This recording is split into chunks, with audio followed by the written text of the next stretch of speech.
Symposium by Plato. Introduction.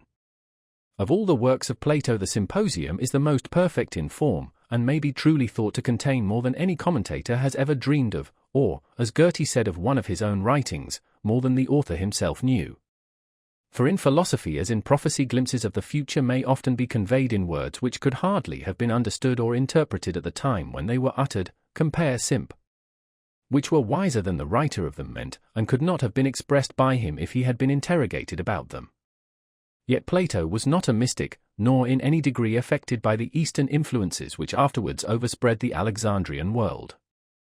He was not an enthusiast or a sentimentalist, but one who aspired only to see reason, truth, and whose thoughts are clearly explained in his language. There is no foreign element either of Egypt or of Asia to be found in his writings. And more than any other Platonic work, the Symposium is Greek both in style and subject, having a beauty as of a statue, while the companion dialogue of the Phaedrus is marked by a sort of Gothic irregularity. More too than in any other of his dialogues, Plato is emancipated from former philosophies. The genius of Greek art seems to triumph over the traditions of Pythagorean, Eleatic, or Megarian systems, and the old quarrel of poetry and philosophy has at least a superficial reconcilement. Representative. An unknown person who had heard of the discourses in praise of love spoken by Socrates and others at the banquet of Agathon is desirous of having an authentic account of them, which he thinks that he can obtain from Apollodorus, the same excitable, or rather mad, friend of Socrates, who is afterwards introduced in the Phaedo. He had imagined that the discourses were recent. There he is mistaken, but they are still fresh in the memory of his informant, who had just been repeating them to Glaucon, and is quite prepared to have another rehearsal of them in a walk from the Piraeus to Athens.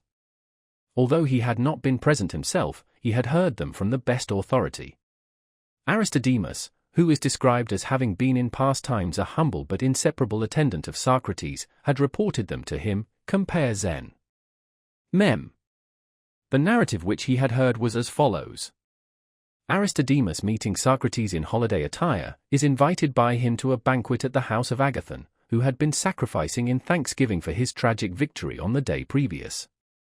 But no sooner has he entered the house than he finds that he is alone. Socrates has stayed behind in a fit of abstraction, and does not appear until the banquet is half over. On his appearing, he and the host jest a little. The question is then asked by Pausanias, one of the guests, what shall they do about drinking? As they had been all well drunk on the day before, and drinking on 2 successive days is such a bad thing. This is confirmed by the authority of Eryximachus the physician, who further proposes that instead of listening to the flute girl and her noise, they shall make speeches in honor of love, one after another, going from left to right in the order in which they are reclining at the table. All of them agree to this proposal, and Phaedrus, who is the father of the idea, which he has previously communicated to Eryximachus, begins as follows. He descants first of all upon the antiquity of love, which is proved by the authority of the poets, secondly upon the benefits which love gives to man.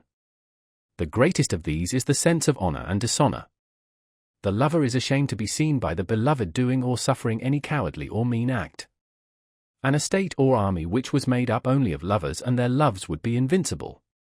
For love will convert the veriest coward into an inspired hero. And there have been true loves not only of men but of women also. Such was the love of Alcestis, who dared to die for her husband, and in recompense of her virtue was allowed to come again from the dead. But Orpheus, the miserable harper who went down to Hades alive, that he might bring back his wife, was mocked with an apparition only, and the gods afterwards contrived his death as the punishment of his cowardliness.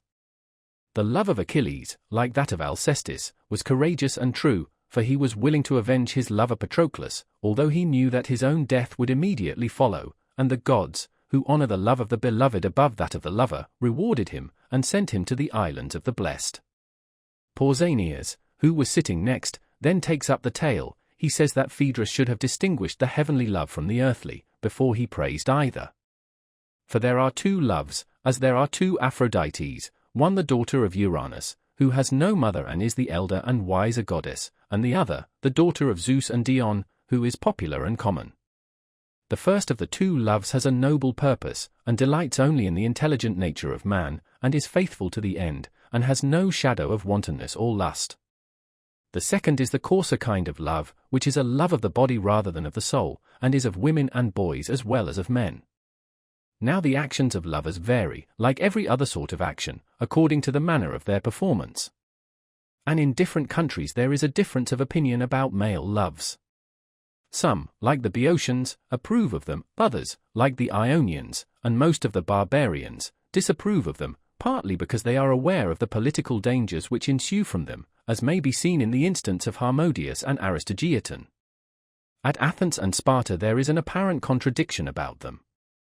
For at times they are encouraged, and then the lover is allowed to play all sorts of fantastic tricks. He may swear and forswear himself, and at lovers' perjuries they say Jove laughs. He may be a servant, and lie on a mat at the door of his love, without any loss of character. But there are also times when elders look grave and guard their young relations, and personal remarks are made.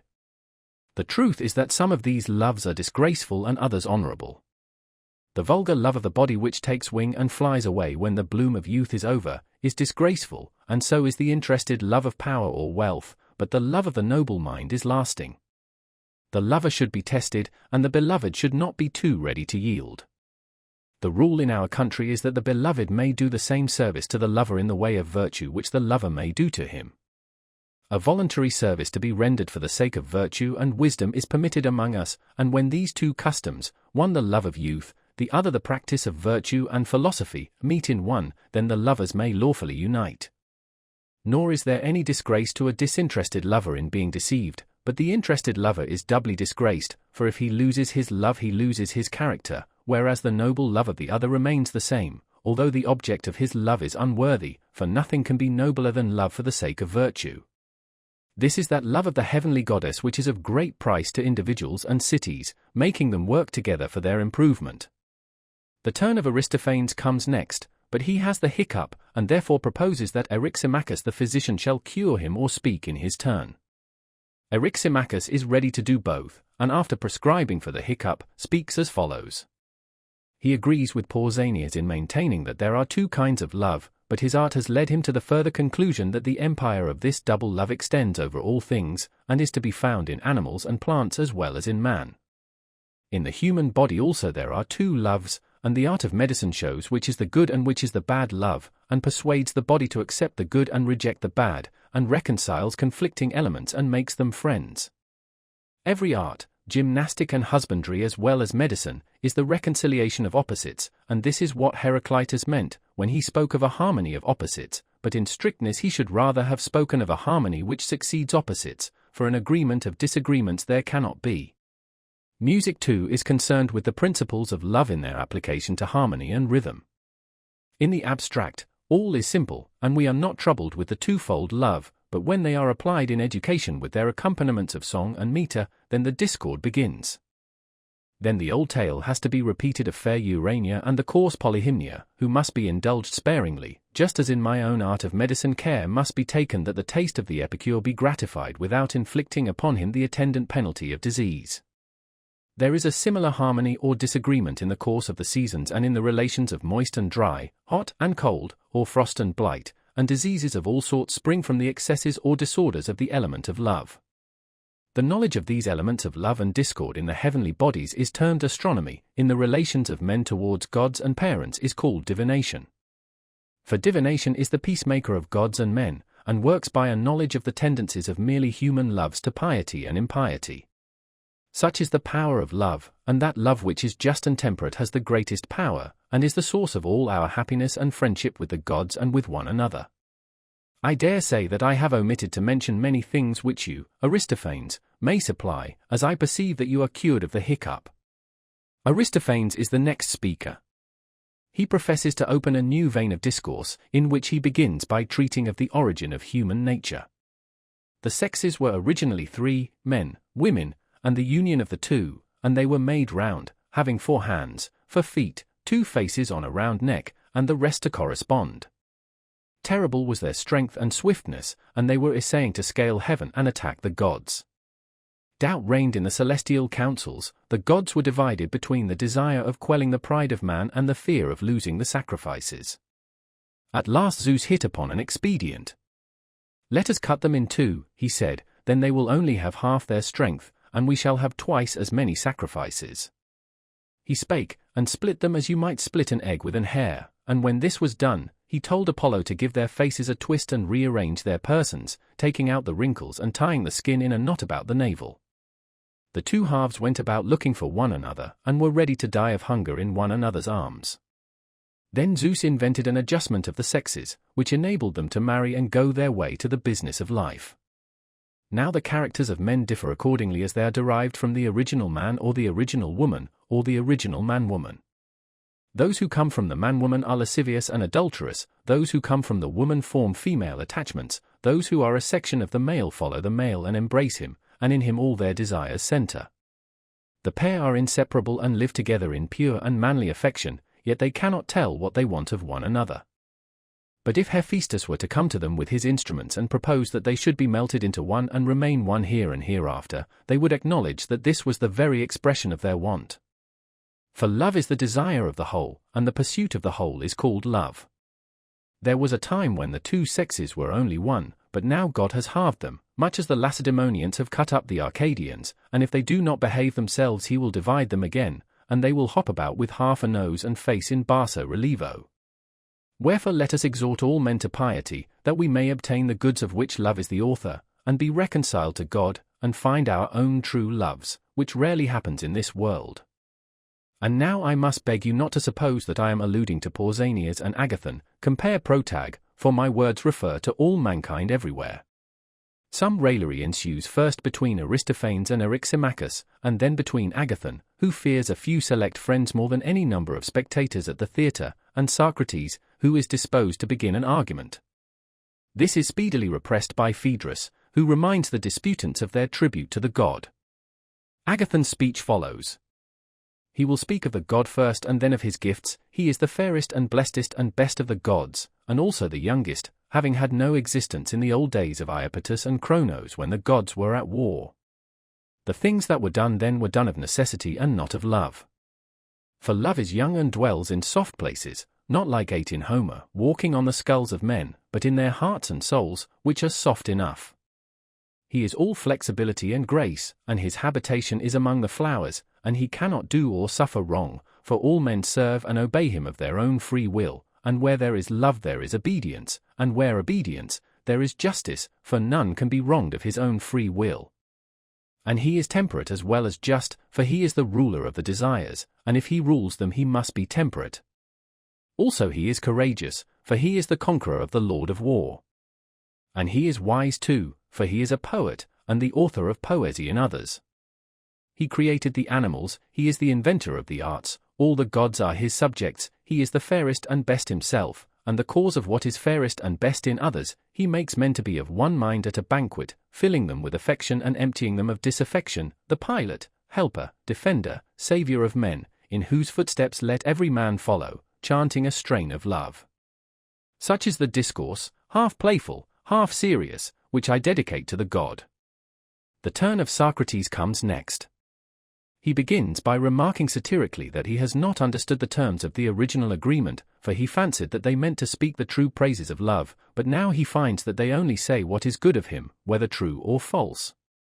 He begs to be absolved from speaking falsely, but he is willing to speak the truth, and proposes to begin by questioning Agathon. The result of his questions may be summed up as follows. Love is of something, and that which love desires is not that which love is or has, for no man desires that which he is or has. And love is of the beautiful, and therefore has not the beautiful.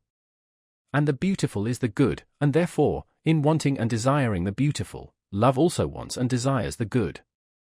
Socrates professes to have asked the same questions and to have obtained the same answers from Diotima, a wise woman of Mantinea, who, like Agathon, had spoken first of love and then of his works. Socrates, like Agathon, had told her that love is a mighty god and also fair, and she had shown him in return that love was neither, but in a mean between fair and foul, good and evil, and not a god at all, but only a great demon or intermediate power. Compare the speech of Eryximachus, who conveys to the gods the prayers of men, and to men the commands of the gods. Socrates asks, who are his father and mother? To this Diotima replies that he is the son of plenty and poverty, and partakes of the nature of both, and is full and starved by turns.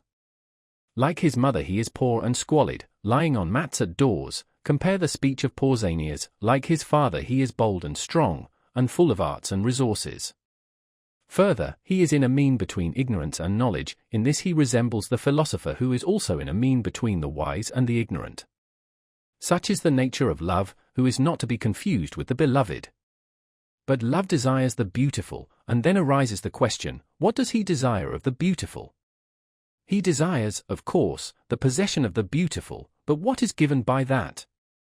For the beautiful let us substitute the good, and we have no difficulty in seeing the possession of the good to be happiness, and love to be the desire of happiness, although the meaning of the word has been too often confined to one kind of love.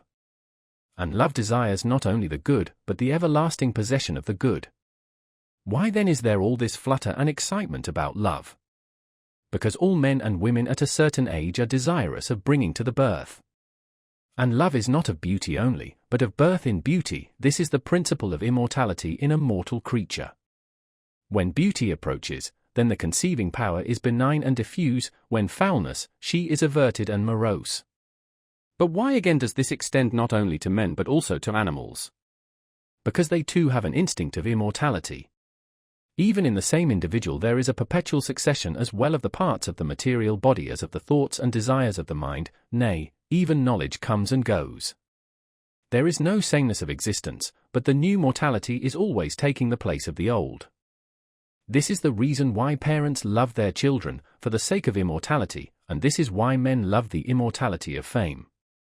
For the creative soul creates not children, but conceptions of wisdom and virtue, such as poets and other creators have invented. And the noblest creations of all are those of legislators, in honor of whom temples have been raised. Who would not sooner have these children of the mind than the ordinary human ones? Compare Bacon's Essays. 8. Certainly the best works and of greatest merit for the public have proceeded from the unmarried or childless men, which both in affection and means have married and endowed the public. I will now initiate you, she said, into the greater mysteries, for he who would proceed in due course should love first one fair form, and then many, and learn the connection of them, and from beautiful bodies he should proceed to beautiful minds, and the beauty of laws and institutions, until he perceives that all beauty is of one kindred, and from institutions he should go on to the sciences, until at last the vision is revealed to him of a single science of universal beauty, and then he will behold the everlasting nature which is the cause of all, and will be near the end. In the contemplation of that supreme being of love he will be purified of earthly leaven, and will behold beauty, not with the bodily eye, but with the eye of the mind, and will bring forth true creations of virtue and wisdom, and be the friend of God and heir of immortality. Such, Phaedrus, is the tale which I heard from the stranger of Mantinea, and which you may call the encomium of love, or what you please. The company applaud the speech of Socrates, and Aristophanes is about to say something, when suddenly a band of revellers breaks into the court, and the voice of Alcibiades is heard asking for Agathon. He is led in drunk, and welcomed by Agathon, whom he has come to crown with a garland. He is placed on a couch at his side, but suddenly, on recognizing Socrates, he starts up, and a sort of conflict is carried on between them, which Agathon is requested to appease. Alcibiades then insists that they shall drink, and has a large wine cooler filled, which he first empties himself, and then fills again and passes on to Socrates. He is informed of the nature of the entertainment, and is ready to join, if only in the character of a drunken and disappointed lover he may be allowed to sing the praises of Socrates. He begins by comparing Socrates first to the busts of Silenus, which have images of the gods inside them, and, secondly, to Marsyas the flute player. For Socrates produces the same effect with the voice which Marsyas did with the flute. He is the great speaker and enchanter who ravishes the souls of men, the convincer of hearts too, as he has convinced Alcibiades, and made him ashamed of his mean and miserable life. Socrates at one time seemed about to fall in love with him, and he thought that he would thereby gain a wonderful opportunity of receiving lessons of wisdom. He narrates the failure of his design. He has suffered agonies from him, and is at his wit's end. He then proceeds to mention some other particulars of the life of Socrates, how they were at Potidaea together, where Socrates showed his superior powers of enduring cold and fatigue, how on one occasion he had stood for an entire day and night absorbed in reflection amid the wonder of the spectators, how on another occasion he had saved Alcibiades' life, how at the battle of Delium, after the defeat, He might be seen stalking about like a pelican, rolling his eyes as Aristophanes had described him in the clouds. He is the most wonderful of human beings, and absolutely unlike anyone but a satyr. Like the satyr in his language too, for he uses the commonest words as the outward mask of the divinest truths. When Alcibiades has done speaking, a dispute begins between him and Agathon and Socrates. Socrates piques Alcibiades by a pretended affection for Agathon. Presently a band of revelers appears, who introduce disorder into the feast. The sober part of the company, Eryximachus, Phaedrus, and others, withdraw, and Aristodemus, the follower of Socrates, sleeps during the whole of a long winter's night. When he wakes at cockcrow, the revelers are nearly all asleep. Only Socrates, Aristophanes, and Agathon hold out. They are drinking from a large goblet, which they pass round, and Socrates is explaining to the two others, who are half asleep, that the genius of tragedy is the same as that of comedy, and that the writer of tragedy ought to be a writer of comedy also. And first Aristophanes drops, and then, as the day is dawning, Agathon. Socrates, having laid them to rest, takes a bath and goes to his daily avocations until the evening. Aristodemus follows. If it be true that there are more things in the Symposium of Plato than any commentator has dreamed of, it is also true that many things have been imagined which are not really to be found there. Some writings hardly admit of a more distinct interpretation than a musical composition, and every reader may form his own accompaniment of thought or feeling to the strain which he hears. The Symposium of Plato is a work of this character, and can with difficulty be rendered in any words but the writer's own.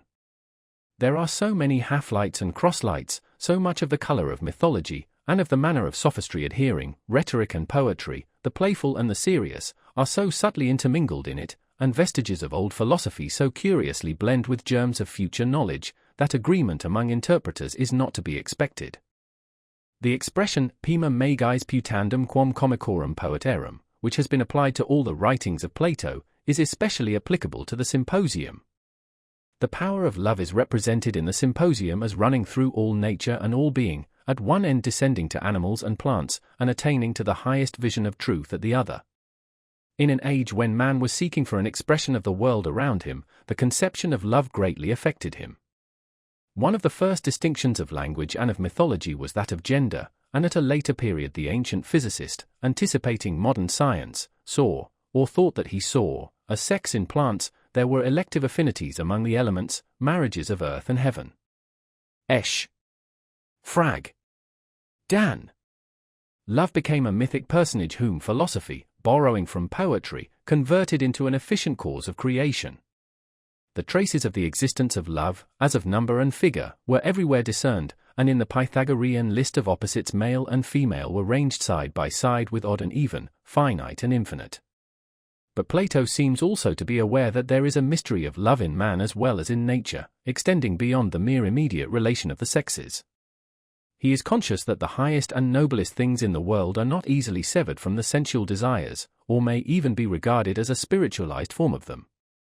We may observe that Socrates himself is not represented as originally unimpassioned, but as one who has overcome his passions. The secret of his power over others partly lies in his passionate but self-controlled nature. In the Phaedrus and Symposium, love is not merely the feeling usually so called, but the mystical contemplation of the beautiful and the good. The same passion which may wallow in the mire is capable of rising to the loftiest heights, of penetrating the inmost secret of philosophy. The highest love is the love not of a person, but of the highest and purest abstraction. This abstraction is the far-off heaven on which the eye of the mind is fixed in fond amazement. The unity of truth, the consistency of the warring elements of the world, the enthusiasm for knowledge when first beaming upon mankind, the relativity of ideas to the human mind, and of the human mind to ideas, the faith in the invisible, the adoration of the eternal nature, are all included, consciously or unconsciously, in Plato's doctrine of love. The successive speeches in praise of love are characteristic of the speakers, and contribute in various degrees to the final result. They are all designed to prepare the way for Socrates, who gathers up the threads anew, and skims the highest points of each of them. But they are not to be regarded as the stages of an idea, rising above one another to a climax. They are fanciful, partly facetious performances, yet also having a certain measure of seriousness, which the successive speakers dedicate to the god All of them are rhetorical and poetical rather than dialectical, but glimpses of truth appear in them. When Eryximachus says that the principles of music are simple in themselves, but confused in their application, he touches lightly upon a difficulty which has troubled the moderns as well as the ancients in music, and may be extended to the other applied sciences. That confusion begins in the concrete, was the natural feeling of a mind dwelling in the world of ideas. When Pausanias remarks that personal attachments are inimical to despots, the experience of Greek history confirms the truth of his remark. When Aristophanes declares that love is the desire of the whole, he expresses a feeling not unlike that of the German philosopher, who says that philosophy is homesickness. When Agathon says that no man can be wronged of his own free will, he is alluding playfully to a serious problem of Greek philosophy. Compare Arist. NAC. Ethics. So naturally does Plato mingle jest and earnest, truth and opinion in the same work. The characters, or Phaedrus, who has been the cause of more philosophical discussions than any other man, with the exception of Simmias the Theban, Phaedrus, of Aristophanes, who disguises under comic imagery a serious purpose, of Agathon, who in later life is satirized by Aristophanes in the Thesmophoria Zeusi, for his effeminate manners and the feeble rhythms of his verse, of Alcibiades, who is the same strange contrast of great powers and great vices, which meets us in history, are drawn to the life, and we may suppose the less-known characters of Pausanias and Eryximachus to be also true to the traditional recollection of them. Compare Phaedra, Protag, and compare Sympos. With Phaedra, we may also remark that Aristodemus is called the Littles in Xenophon's Memorabilia. Compare Symp. The speeches have been said to follow each other in pairs, Phaedrus and Pausanias being the ethical, Eryximachus and Aristophanes the physical speakers, while in Agathon and Socrates poetry and philosophy blend together. The speech of Phaedrus is also described as the mythological, that of Pausanias as the political, that of Eryximachus as the scientific, that of Aristophanes as the artistic, that of Socrates as the philosophical. But these and similar distinctions are not found in Plato. They are the points of view of his critics, and seem to impede rather than to assist us in understanding him. When the turn of Socrates comes round, he cannot be allowed to disturb the arrangement made at first. With the leave of Phaedrus he asks a few questions, and then he throws his argument into the form of a speech. Compare Gorg, Protag. But his speech is really the narrative of a dialogue between himself and Diotima. And as at a banquet good manners would not allow him to win a victory either over his host or any of the guests, the superiority which he gains over Agathon is ingeniously represented as having been already gained over himself by her. The artifice has the further advantage of maintaining his accustomed profession of ignorance. Compare Menex. Even his knowledge of the mysteries of love, to which he lays claim here and elsewhere, lies, is given by Diotima. The speeches are attested to us by the very best authority. The madman Apollodorus, who for 3 years past has made a daily study of the actions of Socrates, to whom the world is summed up in the words "Great is Socrates," he has heard them from another madman, Aristodemus, who was the shadows of Socrates in days of old, like him going about barefooted, and who had been present at the time. Would you desire better witness? The extraordinary narrative of Alcibiades is ingeniously represented as admitted by Socrates, whose silence when he is invited to contradict gives consent to the narrator. We may observe, by the way, 1. How the very appearance of Aristodemus by himself is a sufficient indication to Agathon that Socrates has been left behind. Also, 2. How the courtesy of Agathon anticipates the excuse which Socrates was to have made on Aristodemus' behalf for coming uninvited. 3. How the story of the fit or trance of Socrates is confirmed by the mention which Alcibiades makes of a similar fit of abstraction occurring when he was serving with the army at Potidaea, like, for the drinking powers of Socrates and his love of the fair, which receive a similar attestation in the concluding scene, or the attachment of Aristodemus, who is not forgotten when Socrates takes his departure. 5. We may notice the manner in which Socrates himself regards the first 5 speeches, not as true, but as fanciful and exaggerated encomiums of the god love. 6. The satirical character of them, shown especially in the appeals to mythology, in the reasons which are given by Zeus for reconstructing the frame of man, or by the Boeotians and Hellenes for encouraging male loves. 7. The ruling passion of Socrates for dialectics, who will argue with Agathon instead of making a speech, and will only speak at all upon the condition that he is allowed to speak the truth. We may note also the touch of Socratic irony, 8, which admits of a wide application and reveals a deep insight into the world, that in speaking of holy things and persons there is a general understanding that you should praise them, not that you should speak the truth about them. This is the sort of praise which Socrates is unable to give. Lastly, 9, we may remark that the banquet is a real banquet after all, at which love is the theme of discourse, and huge quantities of wine are drunk. The discourse of Phaedrus is half mythical, half ethical, and he himself, true to the character which is given him in the dialogue bearing his name, is half sophist, half enthusiast. He is the critic of poetry also, who compares Homer and Aeschylus in the insipid and irrational manner of the schools of the day, characteristically reasoning about the probability of matters which do not admit of reasoning. He starts from a noble text, that without the sense of honor and dishonor neither states nor individuals ever do any good or great work. But he soon passes on to more commonplace topics. The antiquity of love, the blessing of having a lover, the incentive which love offers to daring deeds, the examples of Alcestis and Achilles, are the chief themes of his discourse. The love of women is regarded by him as almost on an equality with that of men, and he makes the singular remark that the gods favor the return of love which is made by the beloved more than the original sentiment, because the lover is of a nobler and diviner nature. There is something of a sophistical ring in the speech of Phaedrus, which recalls the first speech in imitation of Lysias, occurring in the dialogue called the Phaedrus. This is still more marked in the speech of Pausanias which follows, and which is at once hyperlogical in form and also extremely confused and pedantic. Plato is attacking the logical feebleness of the sophists and rhetoricians, through their pupils, not forgetting by the way to satirize the monotonous and unmeaning rhythms which Prodicus and others were introducing into Attic prose, compare Protag. Of course, he is playing both sides of the game, as in the Gorgias and Phaedrus, but it is not necessary in order to understand him that we should discuss the fairness of his mode of proceeding. The love of Pausanias for Agathon has already been touched upon in the Protagoras, and is alluded to by Aristophanes. Hence he is naturally the upholder of male loves, which, like all the other affections or actions of men, he regards as varying according to the manner of their performance. Like the sophists and like Plato himself, though in a different sense, he begins his discussion by an appeal to mythology, and distinguishes between the elder and younger love. The value which he attributes to such loves as motives to virtue and philosophy is at variance with modern and Christian notions, but is in accordance with Hellenic sentiment. The opinion of Christendom has not altogether condemned passionate friendships between persons of the same sex, but has certainly not encouraged them, because though innocent in themselves in a few temperaments they are liable to degenerate into fearful evil.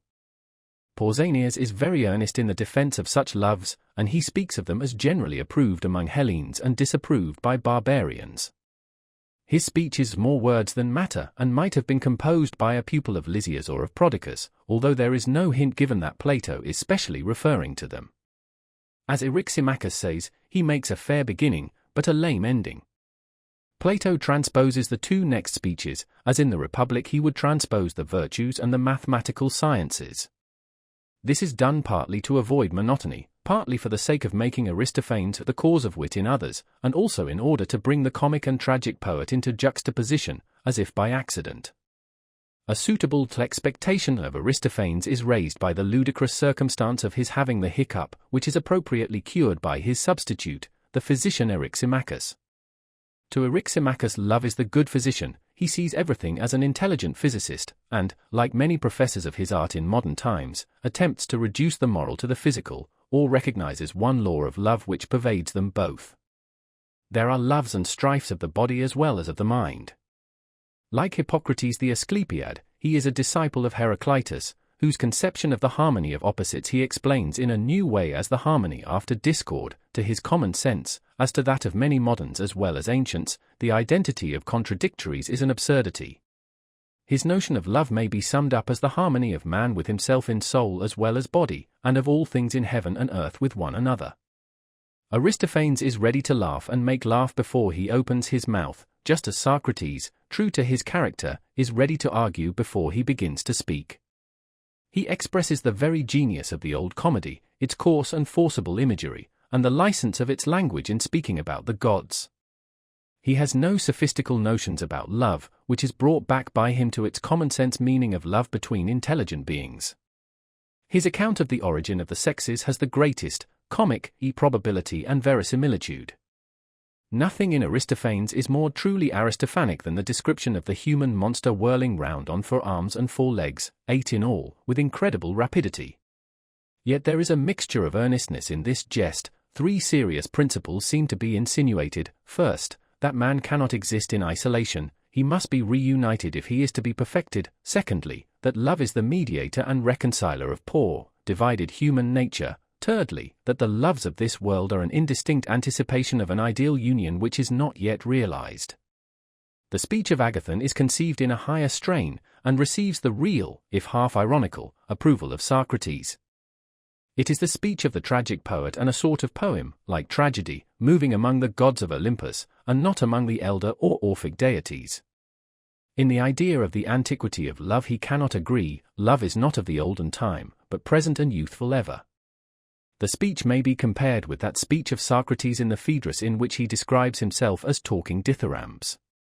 It is at once a preparation for Socrates and a foil to him. The rhetoric of Agathon elevates the soul to sunlit heights, but at the same time contrasts with the natural and necessary eloquence of Socrates. Agathon contributes the distinction between love and the works of love, and also hints incidentally that love is always of beauty, which Socrates afterwards raises into a principle. While the consciousness of discord is stronger in the comic poet Aristophanes, Agathon, the tragic poet, has a deeper sense of harmony and reconciliation, and speaks of love as the creator and artist. All the earlier speeches embody common opinions colored with a tinge of philosophy. They furnish the material out of which Socrates proceeds to form his discourse, starting, as in other places, from mythology and the opinions of men. From Phaedrus he takes the thought that love is stronger than death, from Pausanias, that the true love is akin to intellect and political activity, from Eryximachus, that love is a universal phenomenon and the great power of nature, from Aristophanes, that love is the child of want, and is not merely the love of the congenial or of the whole, but, as he adds, of the good, from Agathon, that love is of beauty, not however of beauty only, but of birth in beauty. As it would be out of character for Socrates to make a lengthened harangue, the speech takes the form of a dialogue between Socrates and a mysterious woman of foreign extraction. She elicits the final truth from one who knows nothing, and who, speaking by the lips of another, and himself a despiser of rhetoric, is proved also to be the most consummate of rhetoricians. Compare Menexenus. The last of the 6 discourses begins with a short argument which overthrows not only Agathon but all the preceding speakers by the help of a distinction which has escaped them. Extravagant praises have been ascribed to love as the author of every good. No sort of encomium was too high for him, whether deserved and true or not. But Socrates has no talent for speaking anything but the truth, and if he is to speak the truth of love he must honestly confess that he is not a good at all, for love is of the good, and no man can desire that which he has. This piece of dialectics is ascribed to Diotima, who has already urged upon Socrates the argument which he urges against Agathon. That the distinction is a fallacy is obvious, it is almost acknowledged to be so by Socrates himself. For he who has beauty or good may desire more of them, and he who has beauty or good in himself may desire beauty and good in others. The fallacy seems to arise out of a confusion between the abstract ideas of good and beauty, which do not admit of degrees, and their partial realization in individuals. But Diotima, the prophetess of Mantinea, whose sacred and superhuman character raises her above the ordinary proprieties of women, has taught Socrates far more than this about the art and mystery of love. She has taught him that love is another aspect of philosophy. The same want in the human soul which is satisfied in the vulgar by the procreation of children may become the highest aspiration of intellectual desire.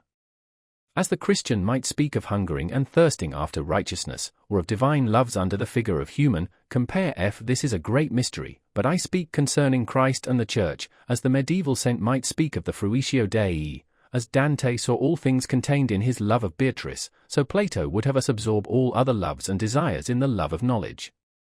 Here is the beginning of Neoplatonism, or rather, perhaps, a proof, of which there are many, that the so-called mysticism of the East was not strange to the Greek of the 5th century before Christ.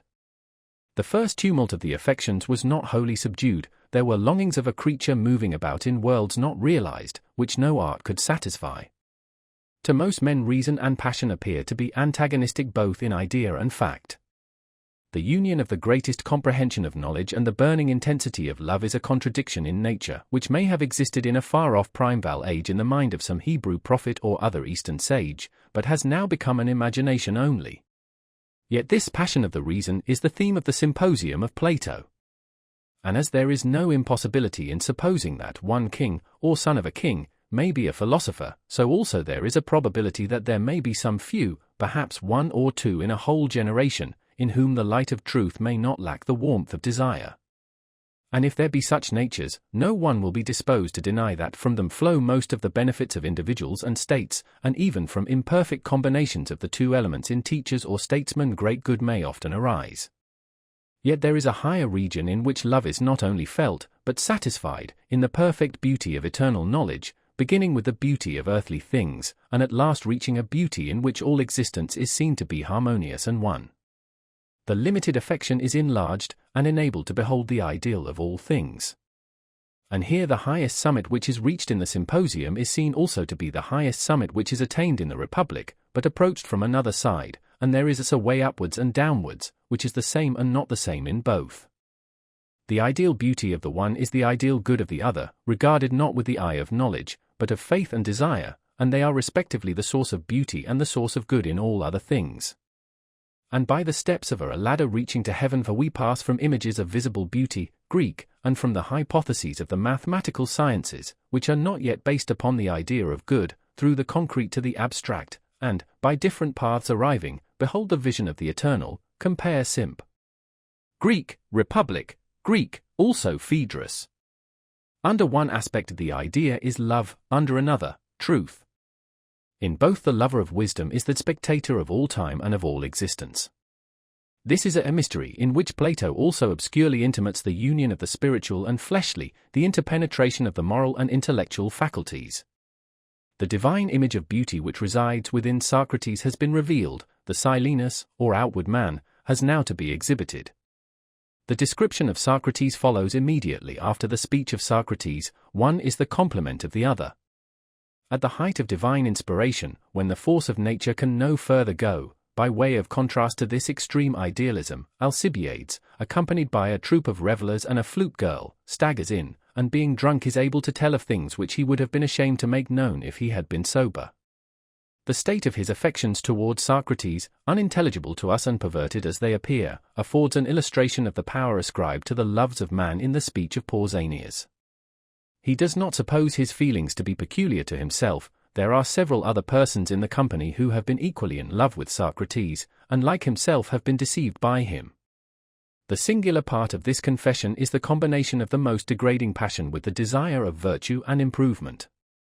Such an union is not wholly untrue to human nature, which is capable of combining good and evil in a degree beyond what we can easily conceive. In imaginative persons, especially, the god and beast in man seem to part asunder more than is natural in a well-regulated mind. The Platonic Socrates, for of the real Socrates this may be doubted, compare his public rebuke of Critias for his shameful love of Euthydemus in Xenophon, Memorabilia, does not regard the greatest evil of Greek life as a thing not to be spoken of, but it has a ridiculous element, Plato's Symp, and is a subject for irony, no less than for moral reprobation, compare Plato's Symp. It is also used as a figure of speech which no one interpreted literally, compare Zen. Symp. Nor does Plato feel any repugnance, such as would be felt in modern times, at bringing his great master and hero into connection with nameless crimes. He is contented with representing him as a saint, who has won the Olympian victory over the temptations of human nature. The fault of taste, which to us is so glaring and which was recognized by the Greeks of a later age, Athenian, was not perceived by Plato himself.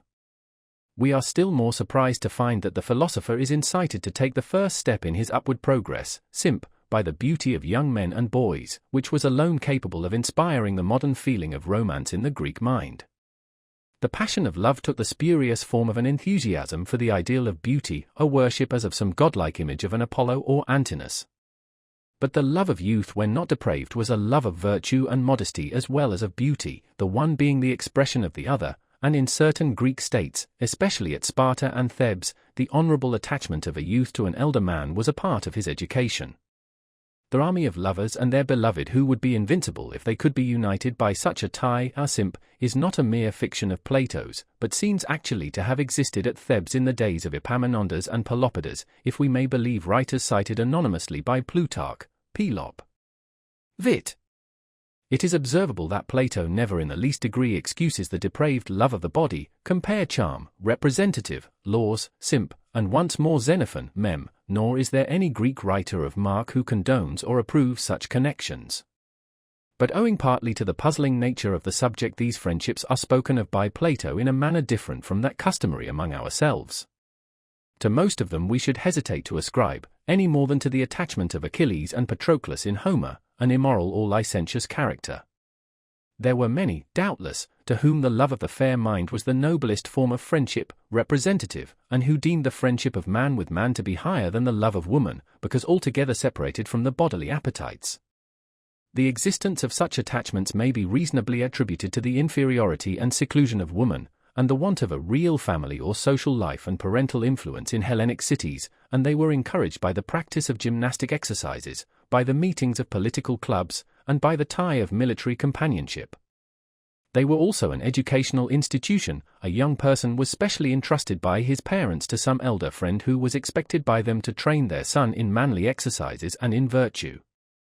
It is not likely that a Greek parent committed him to a lover, any more than we should to a schoolmaster, in the expectation that he would be corrupted by him, but rather in the hope that his morals would be better cared for than was possible in a great household of slaves. It is difficult to adduce the authority of Plato either for or against such practices or customs, because it is not always easy to determine whether he is speaking of the heavenly and philosophical love, or of the coarse polyhymnia, and he often refers to this, e.g. in the Symposium, half in jest, yet with a certain degree of seriousness. We observe that they entered into one part of Greek literature, but not into another, and that the larger part is free from such associations. Indecency was an element of the ludicrous in the old Greek comedy, as it has been in other ages and countries. But effeminate love was always condemned as well as ridiculed by the comic poets, and in the new comedy the allusions to such topics have disappeared. They seem to have been no longer tolerated by the greater refinement of the age. False sentiment is found in the lyric and elegiac poets, and in mythology the greatest of the gods, representative, is not exempt from evil imputations. But the morals of a nation are not to be judged of wholly by its literature. Hellas was not necessarily more corrupted in the days of the Persian and Peloponnesian wars, or of Plato and the orators, than England in the time of Fielding and Smollett, or France in the 19th century. No one supposes certain French novels to be a representation of ordinary French life.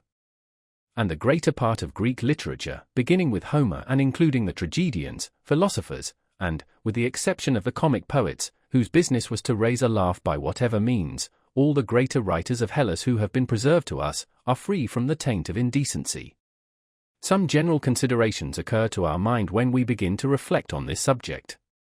1. That good and evil are linked together in human nature, and have often existed side by side in the world and in man to an extent hardly credible. We cannot distinguish them, and are therefore unable to part them, as in the parables they grow together unto the harvest. It is only a rule of external decency by which society can divide them.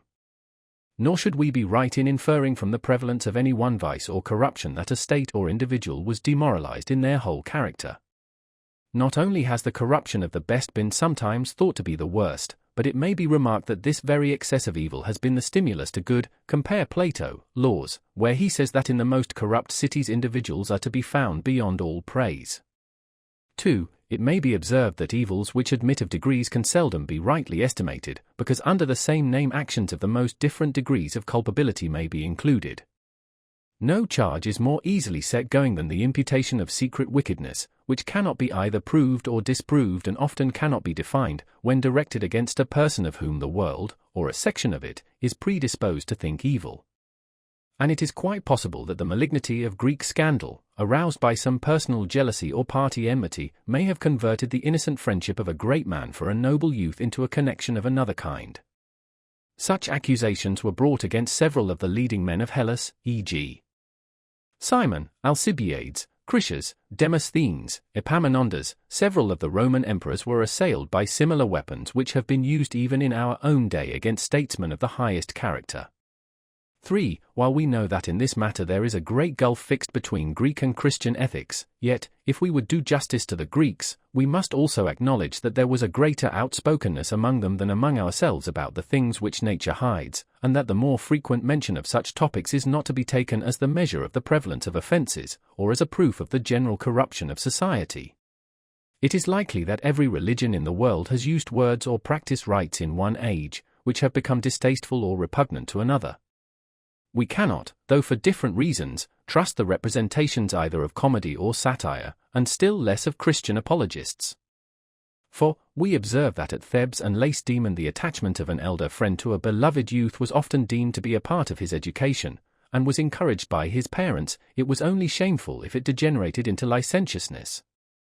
Such we may believe to have been the tie which united Sophocles and Cephisodorus with the great Epaminondas in whose companionship they fell, Plutarch, Amat, Athenius on the authority of Theopompus. 5. A small matter, there appears to be a difference of custom among the Greeks and among ourselves, as between ourselves and continental nations at the present time, in modes of salutation. We must not suspect evil in the hearty kiss or embrace of a male friend returning from the army at Potidaea any more than in a similar salutation when practiced by members of the same family. But those who make these admissions, and who regard, not without pity, the victims of such illusions in our own day, whose life has been blasted by them, may be none the less resolved that the natural and healthy instincts of mankind shall alone be tolerated, Greek, and that the lesson of manliness which we have inherited from our fathers shall not degenerate into sentimentalism or effeminacy. The possibility of an honorable connection of this kind seems to have died out with Greek civilization.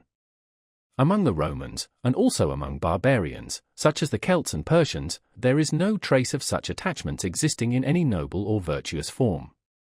Compare Hoex Creta and the admirable and exhaustive article of Meyer in Ursch and Gruber's Cyclopedia on this subject, Plutarch, Omoto Res, Athenius, Lysias contra Simonum, Esch. See Timarchum. The character of Alcibiades in the Symposium is hardly less remarkable than that of Socrates, and agrees with the picture given of him in the first of the two dialogues which are called by his name, and also with the slight sketch of him in the Protagoras. He is the impersonation of lawlessness, the lion's whelp, who ought not to be reared in the city, yet not without a certain generosity which gained the hearts of men, strangely fascinated by Socrates, and possessed of a genius which might have been either the destruction or salvation of Athens. The dramatic interest of the character is heightened by the recollection of his after history.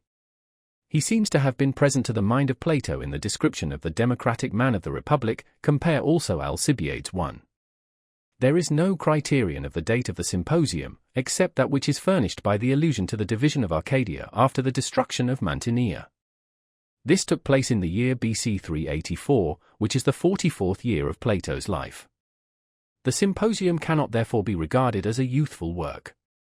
As Mantinea was restored in the year 369, the composition of the dialogue will probably fall between 384 and 369. Whether the recollection of the event is more likely to have been renewed at the destruction or restoration of the city, rather than at some intermediate period, is a consideration not worth raising.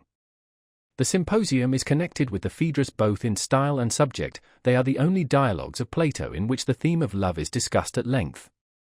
In both of them philosophy is regarded as a sort of enthusiasm or madness. Socrates is himself a prophet new inspired with bacchanalian revelry, which, like his philosophy, he characteristically pretends to have derived not from himself but from others.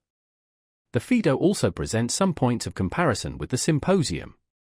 For there, too, philosophy might be described as a dying for love, and there are not wanting many touches of humor and fancy, which remind us of the Symposium. But while the Phaedo and Phaedrus look backwards and forwards to past and future states of existence, in the Symposium there is no break between this world and another, and we rise from one to the other by a regular series of steps or stages, proceeding from the particulars of sense to the universal of reason, and from one universal to many, which are finally reunited in a single science. Compare representative. At first immortality means only the succession of existences, even knowledge comes and goes. Then follows, in the language of the mysteries, a higher and a higher degree of initiation. At last we arrive at the perfect vision of beauty, not relative or changing, but eternal and absolute, not bounded by this world, or in or out of this world, but an aspect of the divine, extending over all things, and having no limit of space or time. This is the highest knowledge of which the human mind is capable. Plato does not go on to ask whether the individual is absorbed in the sea of light and beauty or retains his personality. Enough for him to have attained the true beauty or good, without inquiring precisely into the relation in which human beings stood to it. That the soul has such a reach of thought, and is capable of partaking of the eternal nature, seems to imply that she too is eternal, compare Phaedrus. But Plato does not distinguish the eternal in man from the eternal in the world or in God. He is willing to rest in the contemplation of the idea, which to him is the cause of all things, representative, and has no strength to go further. The Symposium of Xenophon, in which Socrates describes himself as a panda, and also discourses of the difference between sensual and sentimental love, likewise offers several interesting points of comparison. But the suspicion which hangs over other writings of Xenophon, and the numerous minute references to the Phaedrus and Symposium, as well as to some of the other writings of Plato, throw a doubt on the genuineness of the work. The Symposium of Xenophon, if written by him at all, would certainly show that he wrote against Plato, and was acquainted with his works. Of this hostility there is no trace in the memorabilia. Such a rivalry is more characteristic of an imitator than of an original writer. The so-called Symposium of Xenophon may therefore have no more title to be regarded as genuine than the confessedly spurious Apology. There are no means of determining the relative order in time of the Phaedrus, Symposium, Phaedo. The order which has been adopted in this translation rests on no other principle than the desire to bring together in a series the memorials of the life of Socrates. Symposium. Persons of the dialogue, Apollodorus, who repeats to his companion the dialogue which he had heard from Aristodemus, and had already once narrated to Glaucon. Phaedrus, Pausanias, Eryximachus, Aristophanes, Agathon, Socrates, Alcibiades, a troop of revellers. Scene, the house of Agathon. Concerning the things about which you ask to be informed, I believe that I am not ill prepared with an answer. For the day before yesterday I was coming from my own home at Phalerum to the city, and one of my acquaintance, who had caught a sight of me from behind, calling out playfully in the distance, said, Apollodorus, O thou Phalerean, probably a play of words on Greek, bald-headed, man, halt. So I did as I was bid, and then he said, I was looking for you, Apollodorus, only just now, that I might ask you about the speeches in praise of love, which were delivered by Socrates, Alcibiades, and others, at Agathon's supper. Phoenix, the son of Philip, told another person who told me of them. His narrative was very indistinct, but he said that you knew, and I wish that you would give me an account of them. Who, if not you, should be the reporter of the words of your friend? And first tell me, he said, were you present at this meeting? Your informant, Glaucon, I said, must have been very indistinct indeed, if you imagine that the occasion was recent, or that I could have been of the party. Why, yes, he replied, I thought so. Impossible, I said. Are you ignorant that for many years Agathon has not resided at Athens, and not 3 have elapsed since I became acquainted with Socrates, and have made it my daily business to know all that he says and does? There was a time when I was running about the world, fancying myself to be well employed, but I was really a most wretched being, no better than you are now. I thought that I ought to do anything rather than be a philosopher. Well, he said, jesting apart, tell me when the meeting occurred. In our boyhood, I replied, when Agathon won the prize with his first tragedy, on the day after that on which he and his chorus offered the sacrifice of victory. Then it must have been a long while ago, he said, and who told you, did Socrates? No indeed, I replied, but the same person who told Phoenix, he was a little fellow, who never wore any shoes, Aristodemus, of the Demi of Athenian. He had been at Agathon's feast, and I think that in those days there was no one who was a more devoted admirer of Socrates. Moreover, I have asked Socrates about the truth of some parts of his narrative, and he confirmed them.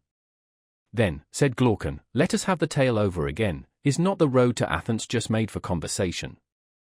And so we walked, and talked of the discourses on love, and therefore, as I said at first, I am not ill prepared to comply with your request, and will have another rehearsal of them if you like. For to speak or to hear others speak of philosophy always gives me the greatest pleasure, to say nothing of the profit. But when I hear another strain, especially that of you rich men and traders, such conversation displeases me, and I pity you who are my companions, because you think that you are doing something when in reality you are doing nothing. And I dare say that you pity me in return, whom you regard as an unhappy creature, and very probably you are right. But I certainly know of you what you only think of me, there is the difference. Companion, I see, Apollodorus, that you are just the same, always speaking evil of yourself, and of others, and I do believe that you pity all mankind, with the exception of Socrates, yourself first of all, true in this to your old name, which, however deserved, I know not how you acquired, of Apollodorus the madman, for you are always raging against yourself and everybody but Socrates. Apollodorus, yes, friend, and the reason why I am said to be mad, and out of my wits, is just because I have these notions of myself and you, no other evidence is required. Companion, no more of that, Apollodorus, but let me renew my request that you would repeat the conversation. Apollodorus, well, the tale of love was on this wise, but perhaps I had better begin at the beginning, and endeavor to give you the exact words of Aristodemus. He said that he met Socrates fresh from the bath and sandaled, and as the sight of the sandals was unusual, he asked him whither he was going that he had been converted into such a beau. To a banquet at Agathon's, he replied, whose invitation to his sacrifice of victory I refused yesterday, fearing a crowd, but promising that I would come today instead, and so I have put on my finery, because he is such a fine man. What say you to going with me unasked? I will do as you bid me, I replied. Follow then, he said, and let us demolish the proverb. To the feasts of inferior men the good unbidden go. Instead of which our proverb will run. To the feasts of the good unbidden go. And this alteration may be supported by the authority of Homer himself, who not only demolishes but literally outrages the proverb. For, after picturing Agamemnon as the most valiant of men, he makes Menelaus, who is but a faint-hearted warrior, come unbidden, Iliad, to the banquet of Agamemnon, who is feasting and offering sacrifices, not the better to the worse, but the worse to the better. I rather fear, Socrates, said Aristodemus, lest this may still be my case, and that, like Menelaus in Homer, I shall be the inferior person, who to the feasts of the wise unbidden goes. But I shall say that I was bidden of you, and then you will have to make an excuse. Two going together, he replied, in Homeric fashion, one or other of them may invent an excuse by the way, Iliad. This was the style of their conversation as they went along. Socrates dropped behind in a fit of abstraction, and desired Aristodemus, who was waiting, to go on before him. When he reached the house of Agathon he found the doors wide open, and a comical thing happened. A servant coming out met him, and led him at once into the banqueting hall in which the guests were reclining, for the banquet was about to begin.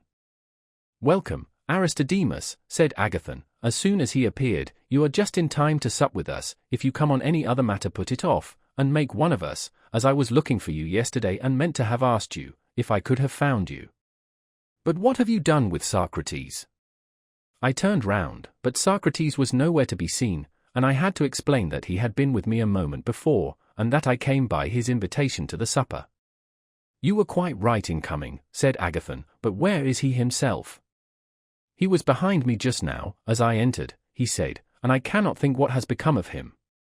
Go and look for him, boy, said Agathon, and bring him in, and do you, Aristodemus, meanwhile take the place by Eryximachus. The servant then assisted him to wash, and he lay down, and presently another servant came in and reported that our friend Socrates had retired into the portico of the neighboring house. There he is fixed, said he, and when I call to him he will not stir. How strange, said Agathon, then you must call him again, and keep calling him. Let him alone, said my informant, he has a way of stopping anywhere and losing himself without any reason. I believe that he will soon appear, do not therefore disturb him. Well, if you think so, I will leave him, said Agathon. And then, turning to the servants, he added, let us have supper without waiting for him. Serve up whatever you please, for there is no one to give you orders, hitherto I have never left you to yourselves. But on this occasion imagine that you are our hosts, and that I and the company are your guests, treat us well, and then we shall commend you. After this, supper was served, but still no Socrates, and during the meal Agathon several times expressed a wish to send for him, but Aristodemus objected, and at last when the feast was about half over, for the fit, as usual, was not of long duration, Socrates entered. Agathon, who was reclining alone at the end of the table, begged that he would take the place next to him. "That I may touch you," he said, "and have the benefit of that wise thought which came into your mind in the portico, and is now in your possession, for I am certain that you would not have come away until you had found what you sought." "How I wish," said Socrates, taking his place as he was desired, "that wisdom could be infused by touch, out of the fuller into the emptier man, as water runs through wool out of a fuller cup into an emptier one. If that were so, how greatly should I value the privilege of reclining at your side! For you would have filled me full with a stream of wisdom plenteous and fair, whereas my own is of a very mean and questionable sort, no better than a dream. But yours is bright and full of promise, and was manifested forth in all the splendor of youth the day before yesterday, in the presence of more than 30,000 Hellenes." "You are mocking, Socrates," said Agathon, "and ere long you and I will have to determine who bears off the palm of wisdom. Of this Dionysus shall be the judge, but at present you are better occupied with supper." Socrates took his place on the couch, and supped with the rest, and then libations were offered, and after a hymn had been sung to the god, and there had been the usual ceremonies, they were about to commence drinking, when Pausanias said, "And now, my friends, how can we drink with least injury to ourselves? I can assure you that I feel severely the effect of yesterday's potations, and must have time to recover, and I suspect that most of you are in the same predicament, for you were of the party yesterday. Consider then, how can the drinking be made easiest?" "I entirely agree," said Aristophanes, "that we should, by all means, avoid hard drinking, for I was myself one of those who were yesterday drowned in drink." "I think that you are right," said Eryximachus, the son of Ecumenus, "but I should still like to hear one other person speak. Is Agathon able to drink hard?" "I am not equal to it," said Agathon. "Then," said Eryximachus, "the weak heads like myself, Aristodemus, Phaedrus, and others who never can drink, are fortunate in finding that the stronger ones are not in a drinking mood. I do not include Socrates, who is able either to drink or to abstain, and will not mind, whichever we do. Well, as of none of the company seem disposed to drink much, I may be forgiven for saying, as a physician, that drinking deep is a bad practice, which I never follow, if I can help, and certainly do not recommend to another, least of all to any one who still feels the effects of yesterday's carouse. I always do what you advise, and especially what you prescribe as a physician," rejoined Phaedrus the Maurinousian, "and the rest of the company, if they are wise, will do the same." It was agreed that drinking was not to be the order of the day, but that they were all to drink only so much as they pleased. "Then," said Eryximachus, "as you are all agreed that drinking is to be voluntary, and that there is to be no compulsion, I move, in the next place, that the flute girl, who has just made her appearance, be told to go away and play to herself, or, if she likes, to the women who are within, compare Prot. Today let us have conversation instead, and, if you will allow me, I will tell you what sort of conversation." This proposal having been accepted, Eryximachus proceeded as follows. "I will begin," he said, after the manner of Melanippe in Euripides. "Not mine the word, which I am about to speak, but that of Phaedrus. For often he says to me in an indignant tone, what a strange thing it is, Eryximachus, that, whereas other gods have poems and hymns made in their honor, the great and glorious god, Love, has no encomiast among all the poets who are so many. There are the worthy sophists too, the excellent Prodicus for example, who have descanted in prose on the virtues of Heracles and other heroes, and, what is still more extraordinary, I have met with a philosophical work in which the utility of salt has been made the theme of an eloquent discourse, and many other like things have had a like honor bestowed upon them. And only to think that there should have been an eager interest created about them, and yet that to this day no one has ever dared worthily to hymn Love's praises. So entirely has this great deity been neglected. Now in this Phaedrus seems to me to be quite right, and therefore I want to offer him a contribution. Also I think that at the present moment we who are here assembled cannot do better than honor the god Love. If you agree with me, there will be no lack of conversation, for I mean to propose that each of us in turn, going from left to right, shall make a speech in honor of Love. Let him give us the best which he can, and Phaedrus, because he is sitting first on the left hand, and because he is the father of the thought, shall begin. No one will vote against you, Eryximachus, said Socrates. How can I oppose your motion, who profess to understand nothing but matters of love, nor, I presume, will Agathon and Pausanias, and there can be no doubt of Aristophanes, whose whole concern is with Dionysus and Aphrodite, nor will anyone disagree of those whom I see around me. The proposal, as I am aware, may seem rather hard upon us whose place is last, but we shall be contented if we hear some good speeches first. Let Phaedrus begin the praise of love, and good luck to him. All the company expressed their assent, and desired him to do as Socrates bade him. Aristodemus did not recollect all that was said, nor do I recollect all that he related to me, but I will tell you what I thought most worthy of remembrance, and what the chief speakers said. Phaedrus began by affirming that love is a mighty god, and wonderful among gods and men, but especially wonderful in his birth. For he is the eldest of the gods, which is an honor to him, and a proof of his claim to this honor is, that of his parents there is no memorial, neither poet nor prose writer has ever affirmed that he had any. As Hesiod says, "First chaos came, and then broad-bosomed earth, the everlasting seat of all that is, and love." In other words, after chaos, the earth and love, these two, came into being. Also Parmenides sings of generation. First in the train of gods, he fashioned love.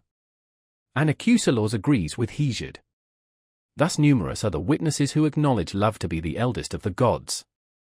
And not only is he the eldest, he is also the source of the greatest benefits to us. For I know not any greater blessing to a young man who is beginning life than a virtuous lover, or to the lover than a beloved youth. For the principle which ought to be the guide of men who would nobly live, that principle, I say, neither kindred, nor honor, nor wealth, nor any other motive is able to implant so well as love. Of what am I speaking? Of the sense of honor and dishonor, without which neither states nor individuals ever do any good or great work. And I say that a lover who is detected in doing any dishonorable act, or submitting through cowardice when any dishonor is done to him by another, will be more pained at being detected by his beloved than at being seen by his father, or by his companions, or by anyone else. The beloved too, when he is found in any disgraceful situation, has the same feeling about his lover. And if there were only some way of contriving that a state or an army should be made up of lovers and their loves, compare representative, they would be the very best governors of their own city, abstaining from all dishonor, and emulating one another in honor, and when fighting at each other's side, although a mere handful, they would overcome the world. For what lover would not choose rather to be seen by all mankind than by his beloved, either when abandoning his post or throwing away his arms? He would be ready to die 1,000 deaths rather than endure this. Or who would desert his beloved or fail him in the hour of danger? The veriest coward would become an inspired hero, equal to the bravest. At such a time, love would inspire him. That courage which, as Homer says, the god breathes into the souls of some heroes, love of his own nature infuses into the lover. Love will make men dare to die for their beloved, love alone, and women as well as men. Of this, Alcestis, the daughter of Peleus, is a monument to all Hellas, for she was willing to lay down her life on behalf of her husband, when no one else would, although he had a father and mother, but the tenderness of her love so far exceeded theirs, that she made them seem to be strangers in blood to their own son, and in name only related to him, and so noble did this action of hers appear to the gods, as well as to men, that among the many who have done virtuously she is one of the very few to whom, in admiration of her noble action, they have granted the privilege of returning alive to earth. Such exceeding honor is paid by the gods to the devotion and virtue of love. But Orpheus, the son of Aegrus, the harper, they sent empty away, and presented to him an apparition only of her whom he sought, but herself they would not give up, because he showed no spirit, he was only a harp player, and did not dare like Alcestis to die for love, but was contriving how he might enter Hades alive. Moreover, they afterwards caused him to suffer death at the hands of women, as the punishment of his cowardliness. Very different was the reward of the true love of Achilles towards his lover Patroclus, his lover and not his love. The notion that Patroclus was the beloved one is a foolish error into which Aeschylus has fallen, for Achilles was surely the fairer of the two, fairer also than all the other heroes, and, as Homer informs us, he was still beardless, and younger far. And greatly as the gods honor the virtue of love, still the return of love on the part of the beloved to the lover is more admired and valued and rewarded by them, for the lover is more divine, because he is inspired by God.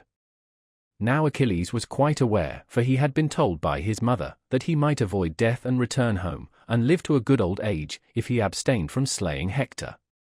Nevertheless he gave his life to revenge his friend, and dared to die, not only in his defense, but after he was dead. Wherefore the gods honored him even above Alcestis, and sent him to the islands of the blessed. These are my reasons for affirming that love is the eldest and noblest and mightiest of the gods, and the chiefest author and giver of virtue in life, and of happiness after death. This, or something like this, was the speech of Phaedrus, and some other speeches followed which Aristodemus did not remember. The next which he repeated was that of Pausanias. Phaedrus, he said, the argument has not been set before us, I think, quite in the right form. We should not be called upon to praise love in such an indiscriminate manner. If there were only one love, then what you said would be well enough, but since there are more loves than one, should have begun by determining which of them was to be the theme of our praises.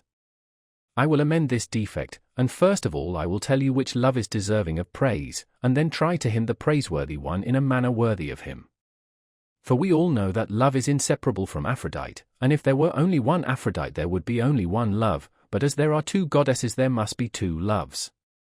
And am I not right in asserting that there are two goddesses?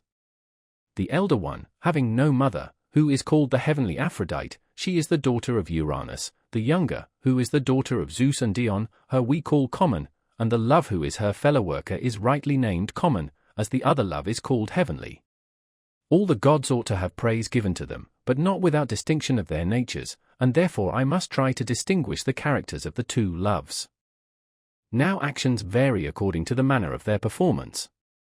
Take, for example, that which we are now doing, drinking, singing and talking. These actions are not in themselves either good or evil, but they turn out in this or that way according to the mode of performing them, and when well done they are good, and when wrongly done they are evil, and in like manner not every love, but only that which has a noble purpose, is noble and worthy of praise. The love who is the offspring of the common Aphrodite is essentially common, and has no discrimination, being such as the meaner sort of men feel, and is apt to be of women as well as of youths, and is of the body rather than of the soul. The most foolish beings are the objects of this love which desires only to gain an end, but never thinks of accomplishing the end nobly, and therefore does good and evil quite indiscriminately. The goddess who is his mother is far younger than the other, and she was born of the union of the male and female, and partakes of both. But the offspring of the heavenly Aphrodite is derived from a mother in whose birth the female has no part, she is from the male only. This is that love which is of youths, and the goddess being older, there is nothing of wantonness in her. Those who are inspired by this love turn to the male, and delight in him who is the more valiant and intelligent nature. Any one may recognize the pure enthusiasts in the very character of their attachments. For they love not boys, but intelligent beings whose reason is beginning to be developed, much about the time at which their beards begin to grow. And in choosing young men to be their companions, they mean to be faithful to them, and pass their whole life in company with them, not to take them in their inexperience, and deceive them, and play the fool with them, or run away from one to another of them. But the love of young boys should be forbidden by law, because their future is uncertain. They may turn out good or bad, either in body or soul, and much noble enthusiasm may be thrown away upon them. In this matter the good are a law to themselves, and the coarser sort of lovers ought to be restrained by force, as we restrain or attempt to restrain them from fixing their affections on women of free birth. These are the persons who bring a reproach on love, and some have been led to deny the lawfulness of such attachments because they see the impropriety and evil of them, for surely nothing that is decorously and lawfully done can justly be censured. Now here and in Lacedaemon the rules about love are perplexing, but in most cities they are simple and easily intelligible. In Elis and Boeotia, and in countries having no gifts of eloquence, they are very straightforward. The law is simply in favor of these connections, and no one, whether young or old, has anything to say to their discredit, the reason being, as I suppose, that they are men of few words in those parts, and therefore the lovers do not like the trouble of pleading their suit. In Ionia and other places, and generally in countries which are subject to the barbarians, the custom is held to be dishonorable. Loves of youths share the evil repute in which philosophy and gymnastics are held, because they are inimical to tyranny, for the interests of rulers require that their subjects should be poor in spirit, compare Arist. Politics, and that there should be no strong bond of friendship or society among them, which love, above all other motives, is likely to inspire, as our Athenian tyrants learned by experience, for the love of Aristogiton and the constancy of Harmodius had a strength which undid their power. And, therefore, the ill repute into which these attachments have fallen is to be ascribed to the evil condition of those who make them to be ill reputed. that is to say, to the self-seeking of the governors and the cowardice of the governed. On the other hand, the indiscriminate honor which is given to them in some countries is attributable to the laziness of those who hold this opinion of them. In our own country a far better principle prevails, but, as I was saying, the explanation of it is rather perplexing. For, observe that open loves are held to be more honorable than secret ones, and that the love of the noblest and highest, even if their persons are less beautiful than others, is especially honorable. Consider, too, how great is the encouragement which all the world gives to the lover. Neither is he supposed to be doing anything dishonorable, but if he succeeds he is praised, and if he fail he is blamed. And in the pursuit of his love the custom of mankind allows him to do many strange things, which philosophy would bitterly censure if they were done from any motive of interest, or wish for office or power. He may pray, and entreat, and supplicate, and swear, and lie on a mat at the door, and endure a slavery worse than that of any slave. In any other case friends and enemies would be equally ready to prevent him, but now there is no friend who will be ashamed of him and admonish him, and no enemy will charge him with meanness or flattery. The actions of a lover have a grace which ennobles them, and custom has decided that they are highly commendable and that there is no loss of character in them, and, what is strangest of all, he only may swear and forswear himself, so men say, and the gods will forgive his transgression, for there is no such thing as a lover's oath. Such is the entire liberty which gods and men have allowed the lover, according to the custom which prevails in our part of the world. From this point of view a man fairly argues that in Athens to love and to be loved is held to be a very honorable thing. But when parents forbid their sons to talk with their lovers, and place them under a tutor's care, who is appointed to see to these things, and their companions and equals cast in their teeth anything of the sort which they may observe, and their elders refuse to silence the reprovers and do not rebuke them, anyone who reflects on all this will, on the contrary, think that we hold these practices to be most disgraceful. But, as I was saying at first, the truth as I imagine is, that whether such practices are honorable or whether they are dishonorable is not a simple question. They are honorable to him who follows them honorably, dishonorable to him who follows them dishonorably. There is dishonor in yielding to the evil, or in an evil manner, but there is honor in yielding to the good, or in an honorable manner. Evil is the vulgar lover who loves the body rather than the soul, inasmuch as he is not even stable, because he loves a thing which is in itself unstable, and therefore when the bloom of youth which he was desiring is over, he takes wing and flies away, in spite of all his words and promises, whereas the love of the noble disposition is lifelong, for it becomes one with the everlasting. The custom of our country would have both of them proven well and truly, and would have us yield to the one sort of lover and avoid the other, and therefore encourages some to pursue, and others to fly, testing both the lover and beloved in contests and trials, until they show to which of the two classes they respectively belong. And this is the reason why, in the first place, a hasty attachment is held to be dishonorable, because time is the true test of this as of most other things, and secondly there is a dishonor in being overcome by the love of money, or of wealth, or of political power, whether a man is frightened into surrender by the loss of them, or, having experienced the benefits of money and political corruption, is unable to rise above the seductions of them. For none of these things are of a permanent or lasting nature, not to mention that no generous friendship ever sprang from them. There remains, then, only one way of honorable attachment which custom allows in the beloved, and this is the way of virtue, for as we admitted that any service which the lover does to him is not to be accounted flattery or a dishonor to himself, so the beloved has one way only of voluntary service which is not dishonorable, and this is virtuous service. For we have a custom, and according to our custom anyone who does service to another under the idea that he will be improved by him either in wisdom, or in some other particular of virtue, such a voluntary service, I say, is not to be regarded as a dishonor, and is not open to the charge of flattery. And these two customs, one the love of youth, and the other the practice of philosophy and virtue in general, ought to meet in one, and then the beloved may honorably indulge the lover. For when the lover and beloved come together, having each of them a law, and the lover thinks that he is right in doing any service which he can to his gracious loving one, and the other that he is right in showing any kindness which he can to him who is making him wise and good, the one capable of communicating wisdom and virtue, the other seeking to acquire them with a view to education and wisdom. When the two laws of love are fulfilled and meet in one, then, and then only, may the beloved yield with honor to the lover. Nor when love is of this disinterested sort is there any disgrace in being deceived, but in every other case there is equal disgrace in being or not being deceived.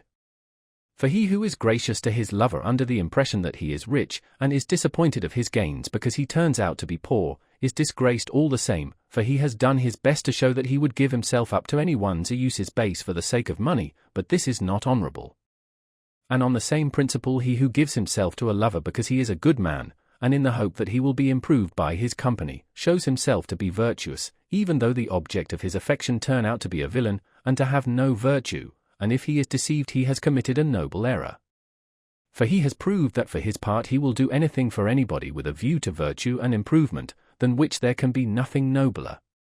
Thus noble in every case is the acceptance of another for the sake of virtue. This is that love which is the love of the heavenly goddess, and is heavenly, and of great price to individuals and cities, making the lover and the beloved alike eager in the work of their own improvement. But all other loves are the offspring of the other, who is the common goddess. To you, Phaedrus, I offer this my contribution in praise of love, which is as good as I could make extempore. Pausanias came to a pause. This is the balanced way in which I have been taught by the wise to speak, and Aristodemus said that the turn of Aristophanes was next, but either he had eaten too much, or from some other cause he had the hiccup, and was obliged to change turns with Eryximachus the physician, who was reclining on the couch below him. Eryximachus, he said, you ought either to stop my hiccup, or to speak in my turn until I have left off. I will do both, said Eryximachus, I will speak in your turn, and do you speak in mine, and while I am speaking let me recommend you to hold your breath, and if after you have done so for some time the hiccup is no better, then gargle with a little water, and if it still continues, tickle your nose with something and sneeze, and if you sneeze once or twice, even the most violent hiccup is sure to go. I will do as you prescribe, said Aristophanes, and now get on. Eryximachus spoke as follows, seeing that Pausanias made a fair beginning, and but a lame ending, I must endeavor to supply his deficiency. I think that he has rightly distinguished two kinds of love. But my art further informs me that the double love is not merely an affection of the soul of man towards the fair, or towards anything, but is to be found in the bodies of all animals and in productions of the earth, and I may say in all that is, such is the conclusion which I seem to have gathered from my own art of medicine, whence I learn how great and wonderful and universal is the deity of love, whose empire extends over all things, divine as well as human. And from medicine I will begin that I may do honor to my art. There are in the human body these two kinds of love, which are confessedly different and unlike, and being unlike, they have loves and desires which are unlike, and the desire of the healthy is one, and the desire of the diseased is another, and as Pausanias was just now saying that to indulge good men is honorable, and bad men dishonorable, so too in the body the good and healthy elements are to be indulged, and the bad elements and the elements of disease are not to be indulged, but discouraged. And this is what the physician has to do, and in this the art of medicine consists, for medicine may be regarded generally as the knowledge of the loves and desires of the body, and how to satisfy them or not, and the best physician is he who is able to separate fair love from foul, or to convert one into the other, and he who knows how to eradicate and how to implant love, whichever is required, and can reconcile the most hostile elements in the constitution and make them loving friends, is a skillful practitioner. Now the most hostile are the most opposite, such as hot and cold, bitter and sweet, moist and dry, and the like. And my ancestor, Asclepius, knowing how to implant friendship and accord in these elements, was the creator of our art, as our friends the poets here tell us, and I believe them, and not only medicine in every branch but the arts of gymnastic and husbandry are under his dominion. Anyone who pays the least attention to the subject will also perceive that in music there is the same reconciliation of opposites, and I suppose that this must have been the meaning of Heraclitus, although his words are not accurate, for he says that the one is united by disunion, like the harmony of the bow and the lyre. Now there is an absurdity saying that harmony is discord or is composed of elements which are still in a state of discord. But what he probably meant was, that harmony is composed of differing notes of higher or lower pitch which disagreed once, but are now reconciled by the art of music, for if the higher and lower notes still disagreed, there could be no harmony, clearly not. For harmony is a symphony, and symphony is an agreement, but an agreement of disagreements while they disagree there cannot be, you cannot harmonize that which disagrees. In like manner rhythm is compounded of elements short and long, once differing and now in accord, which accordance, as in the former instance, medicine, so in all these other cases, music implants, making love and unison to grow up among them, and thus music, too, is concerned with the principles of love in their application to harmony and rhythm. Again, in the essential nature of harmony and rhythm there is no difficulty in discerning love which has not yet become double. But when you want to use them in actual life, either in the composition of songs or in the correct performance of airs or meters composed already, which latter is called education, then the difficulty begins, and the good artist is needed.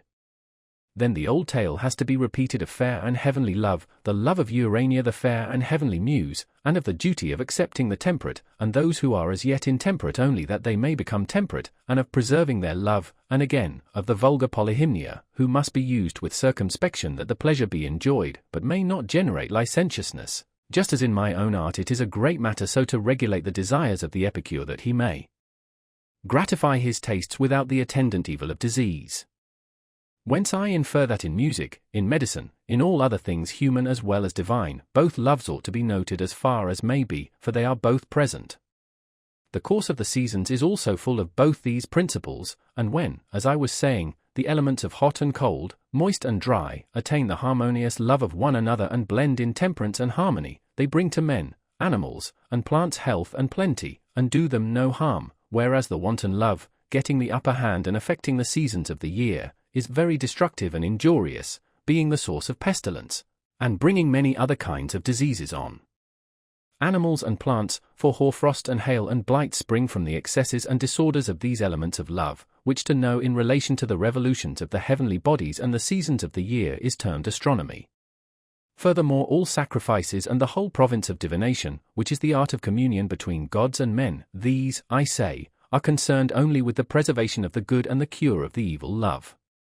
For all manner of impiety is likely to ensue if, instead of accepting and honoring and reverencing the harmonious love in all his actions, a man honors the other love, whether in his feelings towards gods or parents, towards the living or the dead. Wherefore the business of divination is to see to these loves and to heal them, and divination is the peacemaker of gods and men, working by a knowledge of the religious or irreligious tendencies which exist in human loves. Such is the great and mighty, or rather omnipotent force of love in general. And the love, more especially, which is concerned with the good, and which is perfected in company with temperance and justice, whether among gods or men, has the greatest power, and is the source of all our happiness and harmony, and makes us friends with the gods who are above us, and with one another. I dare say that I too have omitted several things which might be said in praise of love, but this was not intentional, and you, Aristophanes, may now supply the omission or take some other line of commendation, for I perceive that you are rid of the hiccup. Yes, said Aristophanes, who followed, the hiccup is gone, not, however, until I applied the sneezing, and I wonder whether the harmony of the body has a love of such noises and ticklings, for I no sooner applied the sneezing than I was cured. Eryximachus said, Beware, friend Aristophanes, although you are going to speak, you are making fun of me, and I shall have to watch and see whether I cannot have a laugh at your expense, when you might speak in peace. You are right, said Aristophanes, laughing. I will unsay my words, but do you please not to watch me, as I fear that in the speech which I am about to make, instead of others laughing with me, which is to the manner born of our muse and would be all the better, I shall only be laughed at by them. Do you expect to shoot your bolt and escape, Aristophanes? Well, perhaps if you are very careful and bear in mind that you will be called to account, I may be induced to let you off. Aristophanes professed to open another vein of discourse. He had a mind to praise love in another way, unlike that either of Pausanias or Eryximachus. Mankind, he said, judging by their neglect of him, have never, as I think, at all understood the power of love. For if they had understood him they would surely have built noble temples and altars, and offered solemn sacrifices in his honor, but this is not done, and most certainly ought to be done, since of all the gods he is the best friend of men, the helper and the healer of the ills which are the great impediment to the happiness of the race. I will try to describe his power to you, and you shall teach the rest of the world what I am teaching you. In the first place, let me treat of the nature of man and what has happened to it, for the original human nature was not like the present, but different. The sexes were not two as they are now, but originally three in number. There was man, woman, and the union of the two, having a name corresponding to this double nature which had once a real existence, but is now lost, and the word androgynous is only preserved as a term of reproach. In the second place, the primeval man was round, his back and sides forming a circle, and he had 4 hands and 4 feet, one head with 2 faces, looking opposite ways, set on a round neck and precisely alike, also 4 ears, 2 privy members, and the remainder to correspond. He could walk upright as men now do, backwards or forwards as he pleased, and he could also roll over and over at a great pace, turning on his 4 hands and 4 feet, 8 in all, like tumblers going over and over with their legs in the air. This was when he wanted to run fast. Now the sexes were 3, and such as I have described them, because the sun, moon, and earth are 3, and the man was originally the child of the sun, the woman of the earth, and the man-woman of the moon, which is made up of sun and earth, and they were all round and moved round and round like their parents. Terrible was their might and strength, and the thoughts of their hearts were great, and they made an attack upon the gods. Of them is told the tale of Otis and Ephialtes who, as Homer says, dared to scale heaven, and would have laid hands upon the gods. Doubt reigned in the celestial councils. Should they kill them and annihilate the race with thunderbolts, as they had done the giants, then there would be an end of the sacrifices and worship which men offered to them, but, on the other hand, the gods could not suffer their insolence to be unrestrained. At last, after a good deal of reflection, Zeus discovered a way. He said, "Methinks I have a plan which will humble their pride and improve their manners. Men shall continue to exist, but I will cut them in 2, and then they will be diminished in strength and increased in numbers. This will have the advantage of making them more profitable to us.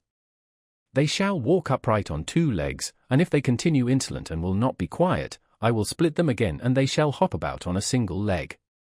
He spoke and cut men in 2, like a sorb-apple which is halved for pickling, or as you might divide an egg with a hair, and as he cut them one after another, he bade Apollo give the face and the half of the neck a turn in order that the man might contemplate the section of himself. He would thus learn a lesson of humility.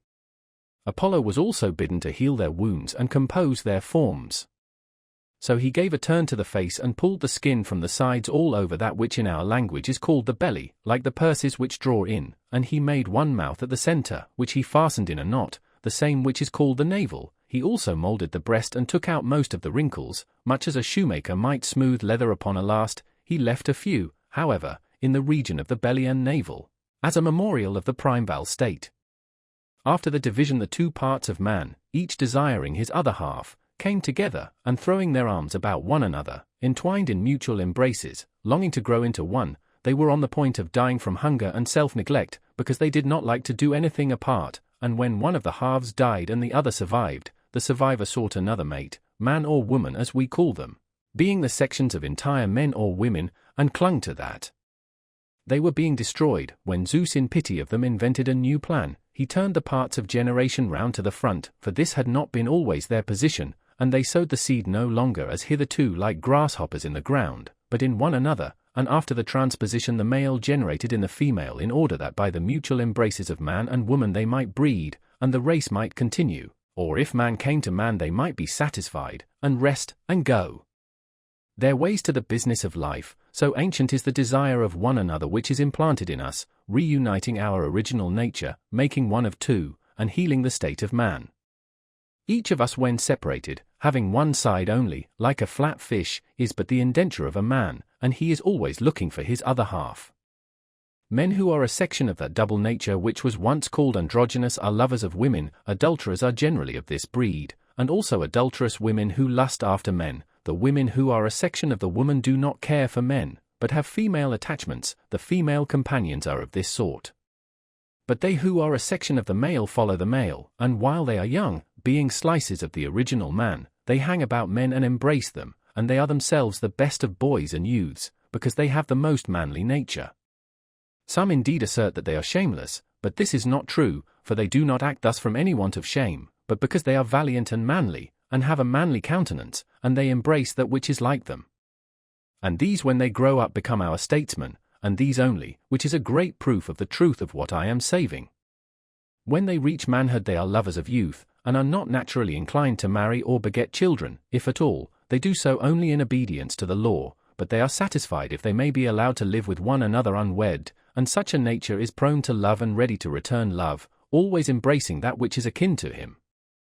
And when one of them meets with his other half, the actual half of himself, whether he be a lover of youth or a lover of another sort, the pair are lost in an amazement of love and friendship and intimacy, and one will not be out of the other's sight, as I may say, even for a moment. These are the people who pass their whole lives together, yet they could not explain what they desire of one another. For the intense yearning which each of them has towards the other does not appear to be the desire of lovers' intercourse, but of something else which the soul of either evidently desires and cannot tell, and of which she has only a dark and doubtful presentiment. Suppose Hephaestus, with his instruments, to come to the pair who are lying side by side and to say to them, "What do you people want of one another?" they would be unable to explain. And suppose further, that when he saw their perplexity he said, "Do you desire to be wholly one, always day and night to be in one another's company? For if this is what you desire, I am ready to melt you into one and let you grow together, so that being two you shall become one, and while you live a common life as if you were a single man, and after your death in the world below still be one departed soul instead of two. I ask whether this is what you lovingly desire, and whether you are satisfied to attain this." There is not a man of them who when he heard the proposal would deny or would not acknowledge that this meeting and melting into one another, this becoming one instead of two, was the very expression of his ancient need. Compare Arist. Paul. And the reason is that human nature was originally one and we were a whole, and the desire and pursuit of the whole is called love. There was a time, I say, when we were one, but now because of the wickedness of mankind God has dispersed us, as the Arcadians were dispersed into villages by the Lacedaemonians. Compare Arist. Paul. And if we are not obedient to the gods, there is a danger that we shall be split up again and go about in basso relievo, like the profile figures having only half a nose which are sculptured on monuments, and that we shall be like tallies. Wherefore let us exhort all men to piety, that we may avoid evil, and obtain the good, of which love is to us the Lord and Minister, and let no one oppose him, he is the enemy of the gods who opposes him. For if we are friends of the God and at peace with him we shall find our own true loves, which rarely happens in this world at present. I am serious, and therefore I must beg Eryximachus not to make fun or to find any allusion in what I am saying to Pausanias and Agathon, who, as I suspect, are both of the manly nature, and belong to the class which I have been describing. But my words have a wider application, they include men and women everywhere, and I believe that if our loves were perfectly accomplished, and each one returning to his primeval nature had his original true love, then our race would be happy. And if this would be best of all, the best in the next degree and under present circumstances must be the nearest approach to such an union, and that will be the attainment of a congenial love. Wherefore, if we would praise him who has given to us the benefit, we must praise the God Love, who is our greatest benefactor, both leading us in this life back to our own nature, and giving us high hopes for the future, for he promises that if we are pious, he will restore us to our original state, and heal us and make us happy and blessed. This, Eryximachus, is my discourse of love, which, although different to yours, I must beg you to leave unassailed by the shafts of your ridicule, in order that each may have his turn, each, or rather either, for Agathon and Socrates are the only ones left. Indeed, I am not going to attack you, said Eryximachus, for I thought your speech charming, and did I not know that Agathon and Socrates are masters in the art of love, I should be really afraid that they would have nothing to say, after the world of things which have been said already. But, for all that, I am not without hopes. Socrates said, you played your part well, Eryximachus, but if you were as I am now, or rather as I shall be when Agathon has spoken, you would, indeed, be in a great strait. You want to cast a spell over me, Socrates, said Agathon, in the hope that I may be disconcerted at the expectation raised among the audience that I shall speak well. I should be strangely forgetful, Agathon, replied Socrates, of the courage and magnanimity which you showed when your own compositions were about to be exhibited, and you came upon the stage with the actors and faced the vast theatre altogether undismayed, if I thought that your nerves could be fluttered at a small party of friends. Do you think, Socrates, said Agathon, that my head is so full of the theatre as not to know how much more formidable to a man of sense a few good judges are than many fools? Nay, replied Socrates, I should be very wrong in attributing to you, Agathon, that or any other want of refinement. And I am quite aware that if you happened to meet with any whom you thought wise, you would care for their opinion much more than for that of the many.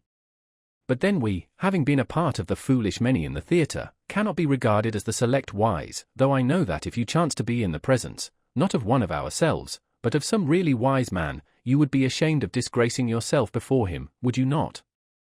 Yes, said Agathon. But before the many you would not be ashamed, if you thought that you were doing something disgraceful in their presence. Here Phaedrus interrupted them, saying, not answer him, my dear Agathon, for if he can only get a partner with whom he can talk, especially a good-looking one, he will no longer care about the completion of our plan. Now I love to hear him talk, but just at present I must not forget the encomium on love which I ought to receive from him and from every one. When you and he have paid your tribute to the god, then you may talk. Very good, Phaedrus, said Agathon, I see no reason why I should not proceed with my speech, as I shall have many other opportunities of conversing with Socrates. Let me say first how I ought to speak, and then speak. The previous speakers, instead of praising the god love, or unfolding his nature, appear to have congratulated mankind on the benefits which he confers upon them. But I would rather praise the god first, and then speak of his gifts. This is always the right way of praising everything. May I say without impiety or offense, that of all the blessed gods he is the most blessed because he is the fairest and best. And he is the fairest, for, in the first place, he is the youngest, and of his youth he is himself the witness, fleeing out of the way of age, who is swift enough, swifter truly than most of us like. Love hates him and will not come near him, but youth and love live and move together, like to like, as the proverb says. Many things were said by Phaedrus about love in which I agree with him, but I cannot agree that he is older than Iapetus and Cronos. Not so, I maintain him to be the youngest of the gods, and youthful ever. The ancient doings among the gods of which Hesiod and Parmenide spoke, if the tradition of them be true, were done of necessity and not of love. Had love been in those days, there would have been no chaining or mutilation of the gods, or other violence, but peace and sweetness, as there is now in heaven, since the rule of love began. Love is young and also tender. He ought to have a poet like Homer to describe his tenderness, as Homer says of Ate, that she is a goddess and tender. Her feet are tender, for she sets her steps, not on the ground but on the heads of men. Herein is an excellent proof of her tenderness, that she walks not upon the hard but upon the soft. Let us adduce a similar proof of the tenderness of love, for he walks not upon the earth, nor yet upon the skulls of men, which are not so very soft, but in the hearts and souls of both gods and men, which are of all things the softest. In them he walks and dwells and makes his home. Not in every soul without exception, for where there is hardness he departs, where there is softness there he dwells, and nestling always with his feet and in all manner of ways in the softest of soft places, how can he be other than the softest of all things? Of a truth he is the tenderest as well as the youngest, and also he is of flexile form, for if he were hard and without flexure he could not enfold all things, or wind his way into and out of every soul of man undiscovered. And a proof of his flexibility and symmetry of form is his grace, which is universally admitted to be in an especial manner the attribute of love. Ungrace and love are always at war with one another.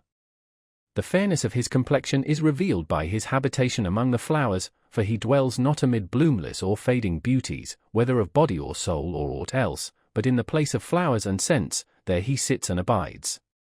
Concerning the beauty of the god I have said enough, and yet there remains much more which I might say. Of his virtue I have now to speak. His greatest glory is that he can neither do nor suffer wrong to or from any god or any man, for he suffers not by force. If he suffers, force comes not near him, neither when he acts does he act by force.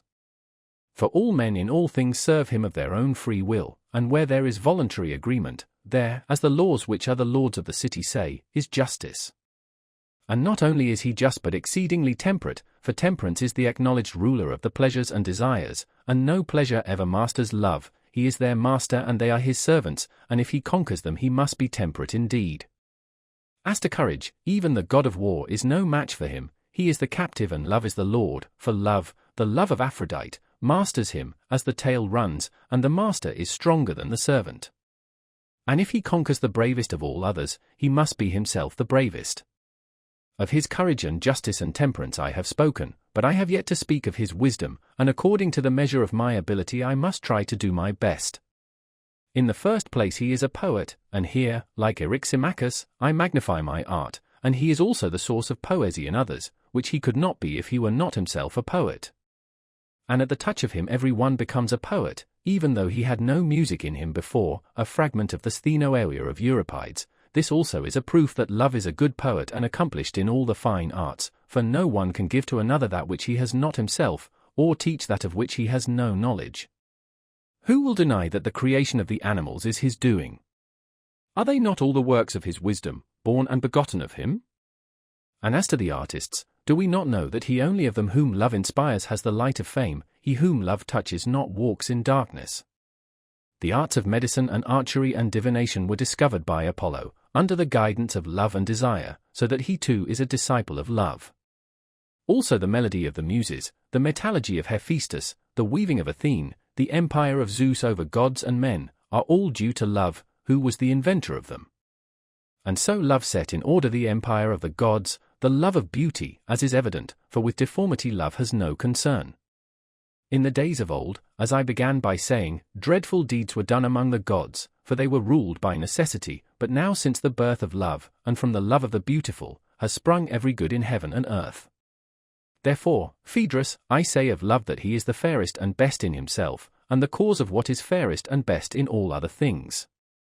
And there comes into my mind a line of poetry in which he is said to be the god who gives peace on earth and calms the stormy deep, who stills the winds and bids the sufferer sleep.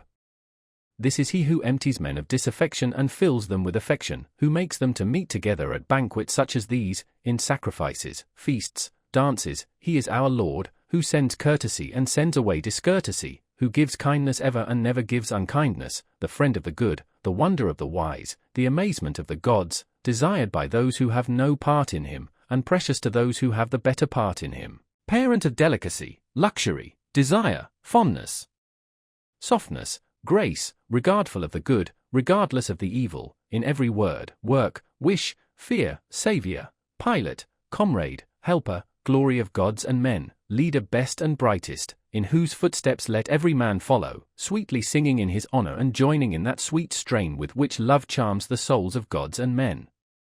Such is the speech, Phaedrus, half playful, yet having a certain measure of seriousness, which, according to my ability, I dedicate to the god. When Agathon had done speaking, Aristodemus said that there was a general cheer. The young man was thought to have spoken in a manner worthy of himself, and of the god. And Socrates, looking at Eryximachus, said, Tell me, son of Ecumenus, was there not reason in my fears? And was I not a true prophet when I said that Agathon would make a wonderful oration, and that I should be in a strait? The part of the prophecy which concerns Agathon, replied Eryximachus, appears to me to be true, but not the other part, that you will be in a strait. Why, my dear friend, said Socrates, must not I or any one be in a strait who has to speak after he has heard such a rich and varied discourse? I am especially struck with the beauty of the concluding words, who could listen to them without amazement? When I reflected on the immeasurable inferiority of my own powers, I was ready to run away for shame, if there had been a possibility of escape.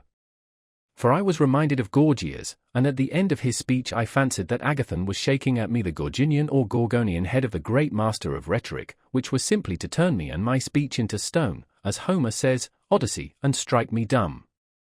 And then I perceived how foolish I had been in consenting to take my turn with you in praising love, and saying that I too was a master of the art, when I really had no conception how anything ought to be praised. For in my simplicity I imagined that the topics of praise should be true, and that this being presupposed, out of the true the speaker was to choose the best and set them forth in the best manner. And I felt quite proud, thinking that I knew the nature of true praise, and should speak well. Whereas I now see that the intention was to attribute to love every species of greatness and glory, whether really belonging to him or not, without regard to truth or falsehood. That was no matter, for the original proposal seems to have been not that each of you should really praise love, but only that you should appear to praise him. And so you attribute to love every imaginable form of praise which can be gathered anywhere, and you say that he is all this, and is the cause of all that, making him appear the fairest and best of all to those who know him not, for you cannot impose upon those who know him. And a noble and solemn hymn of praise have you rehearsed. But as I misunderstood the nature of the praise when I said that I would take my turn, I must beg to be absolved from the promise which I made in ignorance, and which, as Euripides would say, Eurip. Hippolytus, was a promise of the lips and not of the mind. Farewell then to such a strain, for I do not praise in that way, no, indeed, I cannot. But if you like to hear the truth about love, I am ready to speak in my own manner, though I will not make myself ridiculous by entering into any rivalry with you. Say then, Phaedrus, whether you would like to have the truth about love, spoken in any words and in any order which may happen to come into my mind at the time. Will that be agreeable to you? Aristodemus said that Phaedrus and the company bid him speak in any manner which he thought best. Then, he added, let me have your permission first to ask Agathon a few more questions, in order that I may take his admissions as the premises of my discourse. I grant the permission, said Phaedrus, put your questions. Socrates then proceeded as follows. In the magnificent oration which you have just uttered, I think that you were right, my dear Agathon, in proposing to speak of the nature of love first and afterwards of his works. That is a way of beginning which I very much approve. And as you have spoken so eloquently of his nature, may I ask you further, whether love is the love of something or of nothing? And here I must explain myself. I do not want you to say that love is the love of a father or the love of a mother, that would be ridiculous, but to answer as you would, if I asked is a father of something? To which you would find no difficulty in replying, of a son or daughter, and the answer would be right. Very true, said Agathon. And you would say the same of a mother? He assented. Yet let me ask you one more question in order to illustrate my meaning. Is not a brother to be regarded essentially as a brother of something? Certainly, he replied. That is, of a brother or sister. Yes, he said. And now, said Socrates, I will ask about love. Is love of something or of nothing? Of something, surely, he replied. Keep in mind what this is, and tell me what I want to know, whether love desires that of which love is. Yes, surely. And does he possess, or does he not possess, that which he loves and desires? Probably not, I should say. Nay, replied Socrates, I would have you consider whether necessarily is not rather the word. The inference that he who desires something is in want of something, and that he who desires nothing is in want of nothing, is in my judgment, Agathon, absolutely and necessarily true. What do you think? I agree with you, said Agathon. Very good. Would he who is great desire to be great, or he who is strong desire to be strong? That would be inconsistent with our previous admissions. True. For he who is anything cannot want to be that which he is? Very true.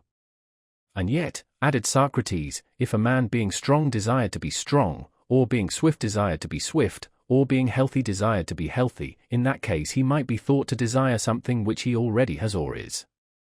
I give the example in order that we may avoid misconception. For the possessors of these qualities, Agathon, must be supposed to have their respective advantages at the time, whether they choose or not, and who can desire that which he has. Therefore, when a person says, I am well and wish to be well, or I am rich and wish to be rich, and I desire simply to have what I have, to him we shall reply, you, my friend, having wealth and health and strength, want to have the continuance of them, for at this moment, whether you choose or no, you have them. And when you say, I desire that which I have and nothing else, is not your meaning that you want to have what you now have in the future? He must agree with us, must he not? He must, replied Agathon. Then, said Socrates, he desires that what he has at present may be preserved to him in the future, which is equivalent to saying that he desires something which is non-existent to him, and which as yet he has not got. Very true, he said. Then he and every one who desires that which he has not already, and which is future and not present, and which he has not, and is not, and of which he is in want, these are the sort of things which love and desire seek. Very true, he said. Then now, said Socrates, let us recapitulate the argument. First, is not love of something, and of something too which is wanting to a man? Yes, he replied. Remember further what you said in your speech, or if you do not remember I will remind you, you said that the love of the beautiful set in order the empire of the gods, for that of deformed things there is no love, did you not say something of that kind? Yes, said Agathon. Yes, my friend, and the remark was a just one. And if this is true, love is the love of beauty and not of deformity. He assented. And the admission has been already made that love is of something which a man wants and has not. True, he said. Then love wants and has not beauty. Certainly, he replied. And would you call that beautiful which wants and does not possess beauty? Certainly not. Then would you still say that love is beautiful? Agathon replied, I fear that I did not understand what I was saying. You made a very good speech, Agathon, replied Socrates, but there is yet one small question which I would fain ask. is not the good also the beautiful? Yes. Then in wanting the beautiful, love wants also the good?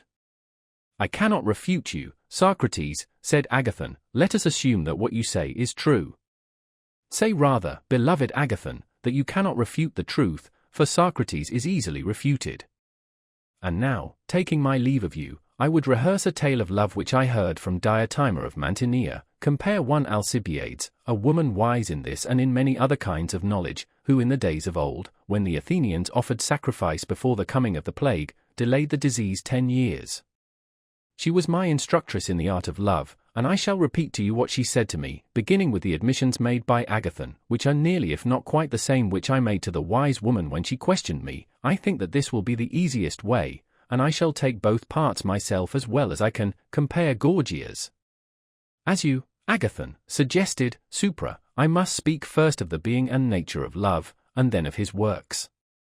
First I said to her in nearly the same words which he used to me, that love was a mighty god, and likewise fair, and she proved to me as I proved to him that, by my own showing, love was neither fair nor good. What do you mean, Diotima? I said, is love then evil and foul? Hush, she cried, must that be foul which is not fair? Certainly, I said. And is that which is not wise, ignorant? Do you not see that there is a mean between wisdom and ignorance? And what may that be? I said. Right opinion, she replied, which, as you know, being incapable of giving a reason, is not knowledge, for how can knowledge be devoid of reason? Nor again, ignorance, for neither can ignorance attain the truth, but is clearly something which is a mean between ignorance and wisdom. Quite true, I replied.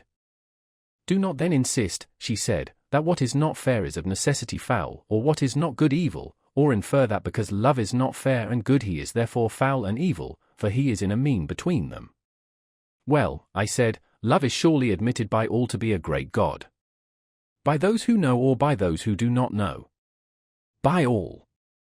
And how, Socrates, she said with a smile, can love be acknowledged to be a great god by those who say that he is not a god at all? And who are they? I said. You and I are two of them, she replied. How can that be? I said. It is quite intelligible, she replied, for you yourself would acknowledge that the gods are happy and fair. Of course you would you dare to say that any god was not? Certainly not, I replied. And you mean by the happy those who are the possessors of things good or fair? Yes. And you admitted that love, because he was in want, desires those good and fair things of which he is in want? Yes, I did. But how can he be a god who has no portion in what is either good or fair? Impossible. Then you see that you also deny the divinity of love. What then is love? I asked, is he mortal? No, what then? As in the former instance, he is neither mortal nor immortal, but in a mean between the two. What is he, Diotima? He is a great spirit, daimon, and like all spirits he is intermediate between the divine and the mortal. And what, I said, is his power? He interprets, she replied, between gods and men, conveying and taking across to the gods the prayers and sacrifices of men, and to men the commands and replies of the gods. He is the mediator who spans the chasm which divides them, and therefore in him all is bound together, and through him the arts of the prophet and the priest, their sacrifices and mysteries and charms, and all prophecy and incantation, find their way. For God mingles not with man, but through love all the intercourse and converse of God with man, whether awake or asleep, is carried on. The wisdom which understands this is spiritual. All other wisdom, such as that of arts and handicrafts, is mean and vulgar. Now these spirits or intermediate powers are many and diverse, and one of them is love. And who, I said, was his father, and who his mother? The tale, she said, will take time, nevertheless I will tell you. On the birthday of Aphrodite there was a feast of the gods, at which the god Poros or Plenty, who is the son of Metis or Discretion, was one of the guests. When the feast was over, Peneia or Poverty, as the manner is on such occasions, came about the doors to beg. Now Plenty, who was the worse for nectar, there was no wine in those days, went into the garden of Zeus and fell into a heavy sleep, and Poverty, considering her own straitened circumstances, plotted to have a child by him, and accordingly she lay down at his side and conceived love, who partly because he is naturally a lover of the beautiful, and because Aphrodite is herself beautiful, and also because he was born on her birthday, is her follower and attendant. And as his parentage is, so also are his fortunes. In the first place he is always poor, and anything but tender and fair, as the many imagine him, and he is rough and squalid, and has no shoes, nor a house to dwell in, on the bare earth exposed he lies under the open heaven, in the streets, or at the doors of houses, taking his rest, and like his mother he is always in distress. Like his father too, whom he also partly resembles, he is always plotting against the fair and good, he is bold, enterprising, strong, a mighty hunter, always weaving some intrigue or other, keen in the pursuit of wisdom, fertile in resources, a philosopher at all times, terrible as an enchanter, sorcerer, sophist. He is by nature neither mortal nor immortal, but alive and flourishing at one moment when he is in plenty, and dead at another moment, and again alive by reason of his father's nature. But that which is always flowing in is always flowing out, and so he is never in want and never in wealth, and, further, he is in a mean between ignorance and knowledge. The truth of the matter is this: no god is a philosopher or seeker after wisdom, for he is wise already, nor does any man who is wise seek after wisdom. Neither do the ignorant seek after wisdom. For herein is the evil of ignorance, that he who is neither good nor wise is nevertheless satisfied with himself, he has no desire for that of which he feels no want. But who then, Diotima, I said, are the lovers of wisdom, if they are neither the wise nor the foolish? A child may answer that question, she replied, they are those who are in a mean between the two, love is one of them. For wisdom is a most beautiful thing, and love is of the beautiful, and therefore love is also a philosopher or lover of wisdom, and being a lover of wisdom is in a mean between the wise and the ignorant. And of this too his birth is the cause, for his father is wealthy and wise, and his mother poor and foolish. Such, my dear Socrates, is the nature of the spirit love. The error in your conception of him was very natural, and as I imagine from what you say, has arisen out of a confusion of love and the beloved, which made you think that love was all beautiful. For the beloved is the truly beautiful, and delicate, and perfect, and blessed, but the principle of love is of another nature, and is such as I have described. I said, O thou stranger woman, thou sayest well, but, assuming love to be such as you say, what is the use of him to men?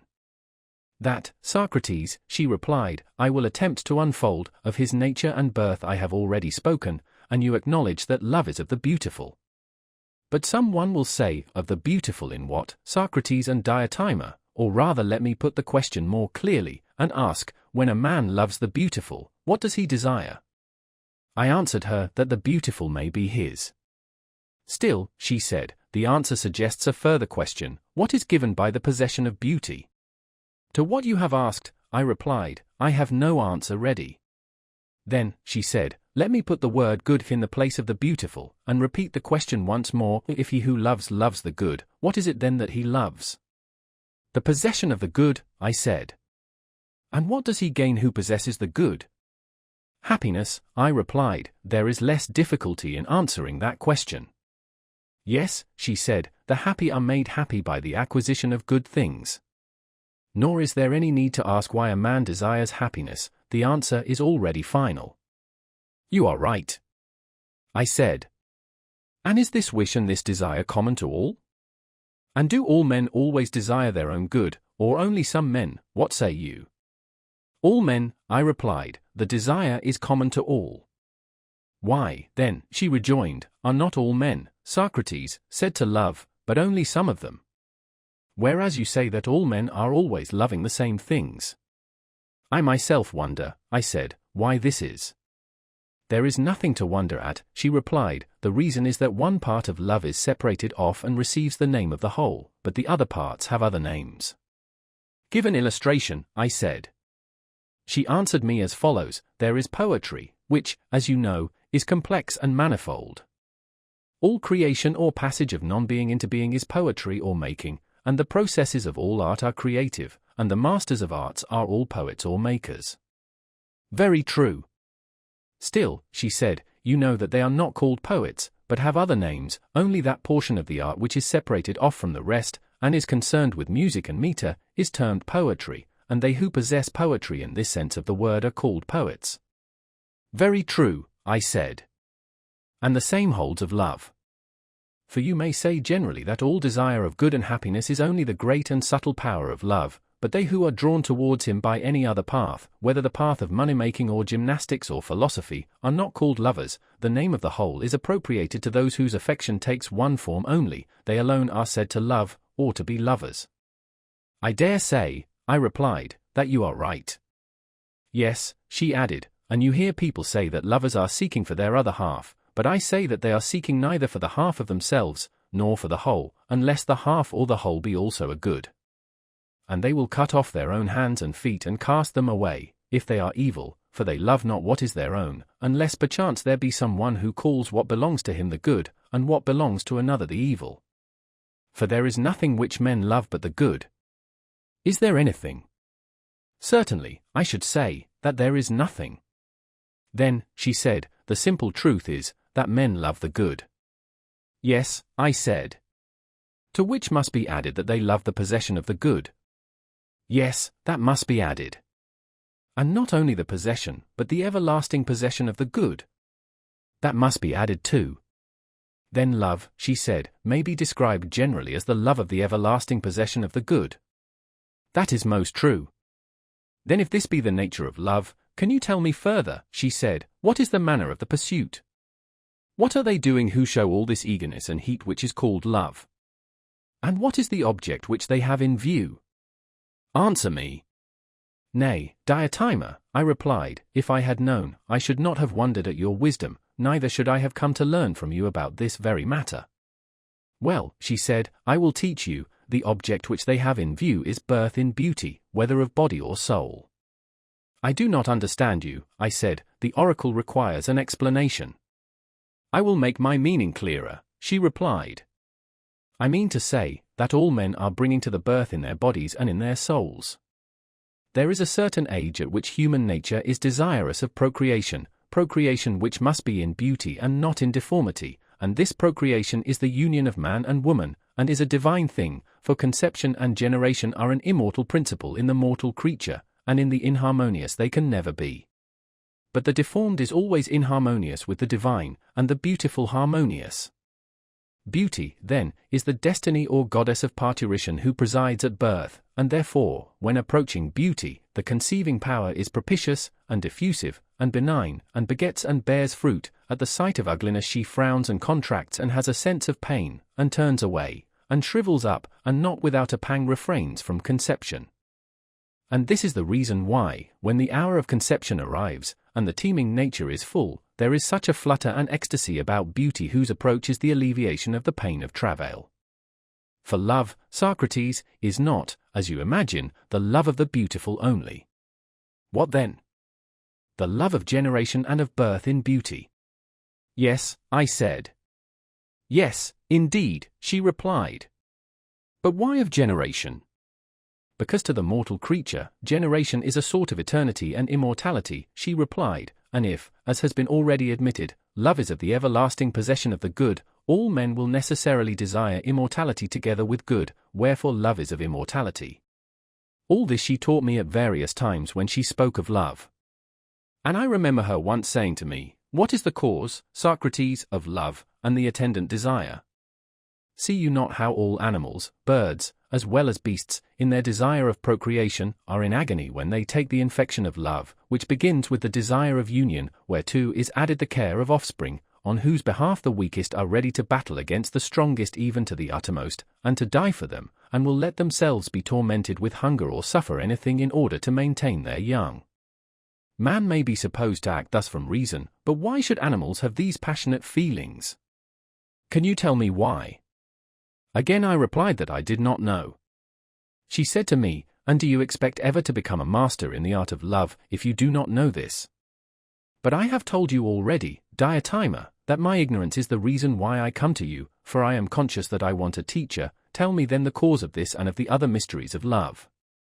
Marvel not, she said, if you believe that love is of the immortal, as we have several times acknowledged, for here again, and on the same principle too, the mortal nature is seeking as far as is possible to be everlasting and immortal, and this is only to be attained by generation, because generation always leaves behind a new existence in the place of the old. Nay, even in the life of the same individual there is succession and not absolute unity. A man is called the same, and yet in the short interval which elapses between youth and age, and in which every animal is said to have life and identity, he is undergoing a perpetual process of loss and reparation. Hair, flesh, bones, blood, and the whole body are always changing. Which is true not only of the body, but also of the soul, whose habits, tempers, opinions, desires, pleasures, pains, fears, never remain the same in any one of us, but are always coming and going, and equally true of knowledge, and what is still more surprising to us mortals, not only do the sciences in general spring up and decay, so that in respect of them we are never the same, but each of them individually experiences a like change. For what is implied in the word recollection, but the departure of knowledge, which is ever being forgotten, and is renewed and preserved by recollection, and appears to be the same although in reality new, according to that law of succession by which all mortal things are preserved, not absolutely the same, but by substitution, the old worn-out mortality leaving another new and similar existence behind, unlike the divine, which is always the same and not another. And in this way, Socrates, the mortal body, or mortal anything, partakes of immortality, but the immortal in another way. Marvel not then at the love which all men have of their offspring, for that universal love and interest is for the sake of immortality. I was astonished at her words, and said, Is this really true, O thou wise Diotima? And she answered with all the authority of an accomplished sophist, of that, Socrates, you may be assured, think only of the ambition of men, and you will wonder at the senselessness of their ways, unless you consider how they are stirred by the love of an immortality of fame. They are ready to run all risks greater far than they would have run for their children, and to spend money and undergo any sort of toil, and even to die, for the sake of leaving behind them a name which shall be eternal.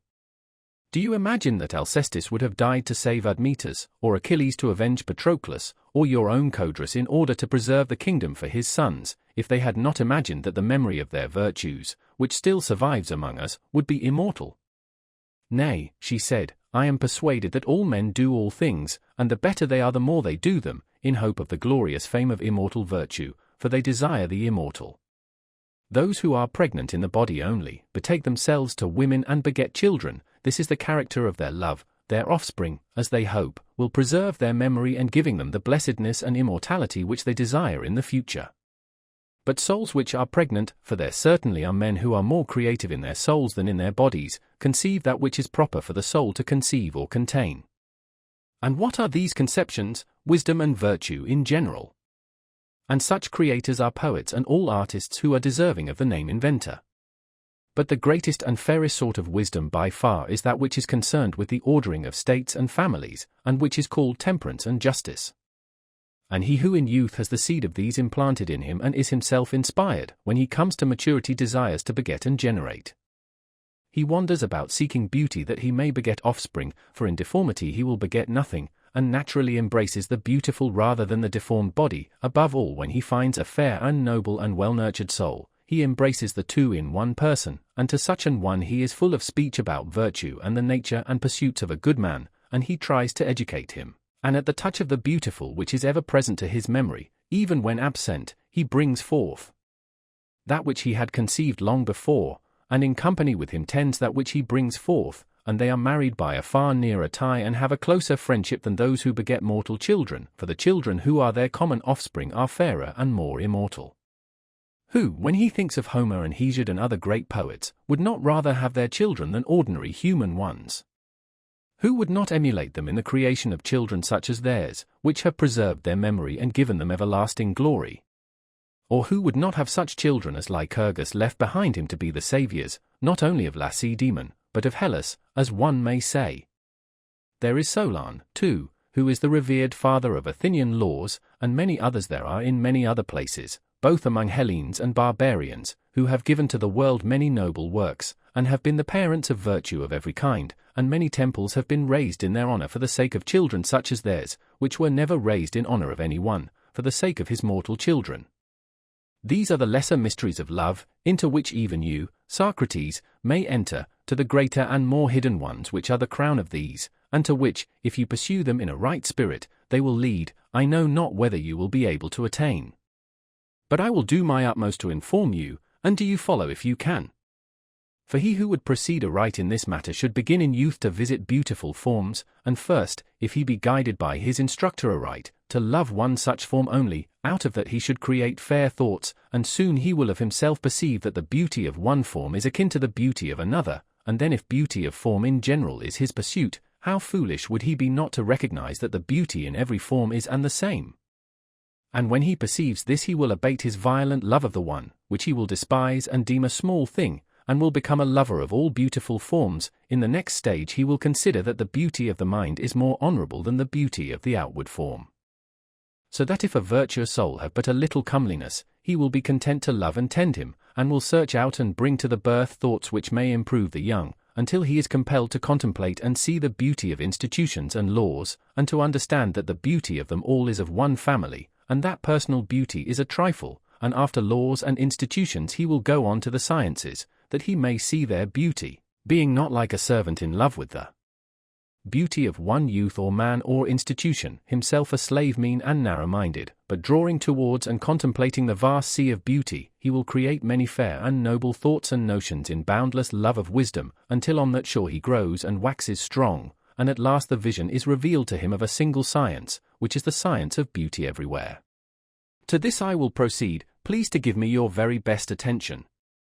He who has been instructed thus far in the things of love, and who has learned to see the beautiful in due order and succession, when he comes toward the end will suddenly perceive a nature of wondrous beauty, and this, Socrates, is the final cause of all our former toils, a nature which in the first place is everlasting, not growing and decaying, or waxing and waning, secondly, not fair in one point of view and foul in another, or at one time or in one relation or at one place fair at another time or in another relation or at another place foul, as if fair to some and foul to others, or in the likeness of a face or hands or any other part of the bodily frame, or in any form of speech or knowledge, or existing in any other being, as for example, in an animal, or in heaven, or in earth, or in any other place, but beauty absolute, separate, simple, and everlasting, which without diminution and without increase, or any change, is imparted to the ever-growing and perishing beauties of all other things.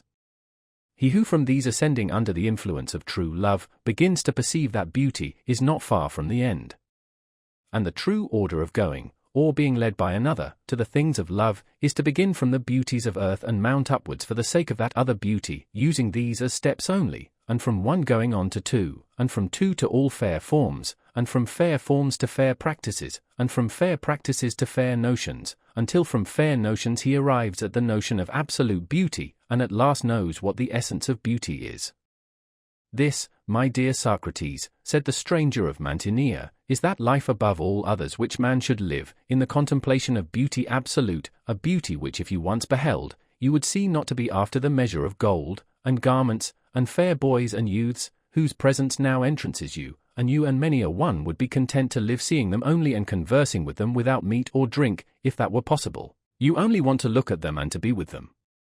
But what if man had eyes to see the true beauty, the divine beauty, I mean, pure and clear and unalloyed, not clogged with the pollutions of mortality and all the colors and vanities of human life, thither looking, and holding converse with the true beauty simple and divine?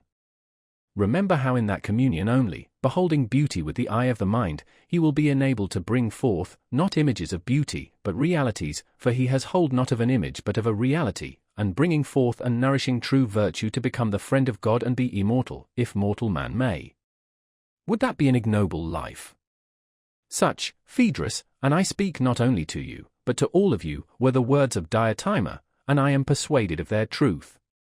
And being persuaded of them, I try to persuade others, that in the attainment of this end human nature will not easily find a helper better than love, and therefore, also, I say that every man ought to honor him as I myself honor him, and walk in his ways, and exhort others to do the same, and praise the power and spirit of love according to the measure of my ability now and ever. The words which I have spoken, you, Phaedrus, may call an encomium of love, or anything else which you please. When Socrates had done speaking, the company applauded, and Aristophanes was beginning to say something in answer to the allusion which Socrates had made to his own speech, when suddenly there was a great knocking at the door of the house, as of revellers, and the sound of a flute girl was heard. Agathon told the attendants to go and see who were the intruders. If they are friends of ours, he said, invite them in, but if not, say that the drinking is over. A little while afterwards they heard the voice of Alcibiades resounding in the court. He was in a great state of intoxication, and kept roaring and shouting, "Where is Agathon? Lead me to Agathon," and at length, supported by the flute girl and some of his attendants, he found his way to them. "Hail, friends," he said, appearing at the door crowned with a massive garland of ivy and violets, his head flowing with ribbons. "Will you have a very drunken man as a companion of your revels? Or shall I crown Agathon, which was my intention in coming, and go away? For I was unable to come yesterday, and therefore I am here today, carrying on my head these ribbons, that taking them from my own head, I may crown the head of this fairest and wisest of men, as I may be allowed to call him. Will you laugh at me because I am drunk? Yet I know very well that I am speaking the truth, although you may laugh. But first tell me, if I come in, shall we have the understanding of which I spoke? Supra, will you have a very drunken man? Etc. Will you drink with me or not?" The company were vociferous in begging that he would take his place among them, and Agathon specially invited him. Thereupon he was led in by the people who were with him, and as he was being led, intending to crown Agathon, he took the ribbons from his own head and held them in front of his eyes. He was thus prevented from seeing Socrates, who made way for him, and Alcibiades took the vacant place between Agathon and Socrates, and in taking the place he embraced Agathon and crowned him. "Take off his sandals," said Agathon, "and let him make a third on the same couch." "By all means, but who makes the third partner in our revels?" said Alcibiades, turning round and starting up as he caught sight of Socrates. "By Heracles," he said, "what is this? Here is Socrates always lying in wait for me, and always, as his way is, coming out at all sorts of unsuspected places. And now, what have you to say for yourself, and why are you lying here, where I perceive that you have contrived to find a place, not by a joker or lover of jokes, like Aristophanes, but by the fairest of the company?" Socrates turned to Agathon and said, "I must ask you to protect me, Agathon, for the passion of this man has grown quite a serious matter to me. Since I became his admirer, I have never been allowed to speak to any other fair one, or so much as to look at them. If I do, he goes wild with envy and jealousy, and not only abuses me but can hardly keep his hands off me, and at this moment he may do me some harm. Please to see to this, and either reconcile me to him, or, if he attempts violence, protect me, as I am in bodily fear of his mad and passionate attempts." "There can never be reconciliation between you and me," said Alcibiades, "but for the present I will defer your chastisement. And I must beg you, Agathon, to give me back some of the ribbons that I may crown the marvelous head of this universal despot. I would not have him complain of me for crowning you, and neglecting him, who in conversation is the conqueror of all mankind, and this not only once, as you were the day before yesterday, but always." Whereupon, taking some of the ribbons, he crowned Socrates, and again reclined. Then he said, "You seem, my friends, to be sober, which is a thing not to be endured. You must drink, for that was the agreement under which I was admitted, and I elect myself master of the feast until you are well drunk.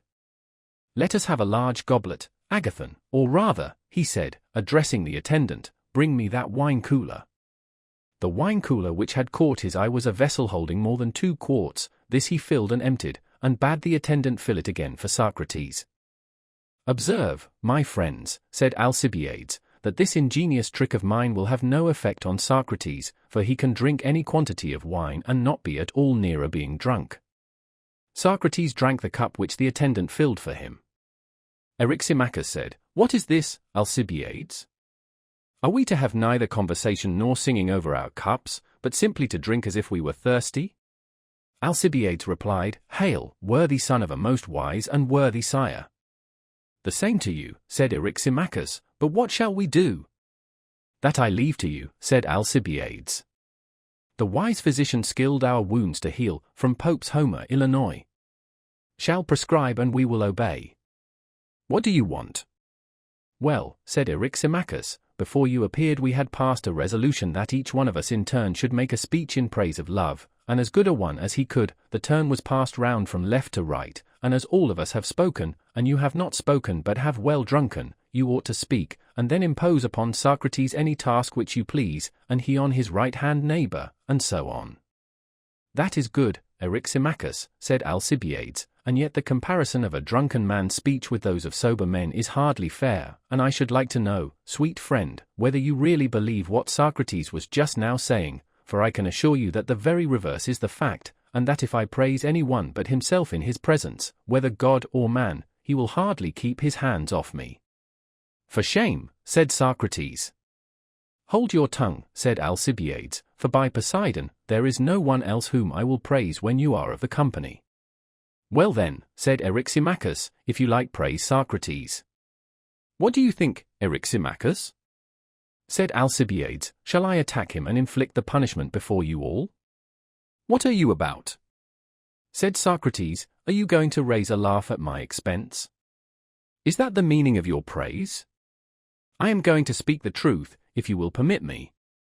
I not only permit, but exhort you to speak the truth. Then I will begin at once, said Alcibiades, and if I say anything which is not true, you may interrupt me if you will, and say that is a lie, though my intention is to speak the truth. But you must not wonder if I speak anyhow as things come into my mind, for the fluent and orderly enumeration of all your singularities is not a task which is easy to a man in my condition. And now, my boys, I shall praise Socrates in a figure which will appear to him to be a caricature, and yet I speak, not to make fun of him, but only for the truth's sake. I say, that he is exactly like the busts of Silenus, which are set up in the statuary's shops, holding pipes and flutes in their mouths, and they are made to open in the middle, and have images of gods inside them. I say also that he is like Marsyas the satyr.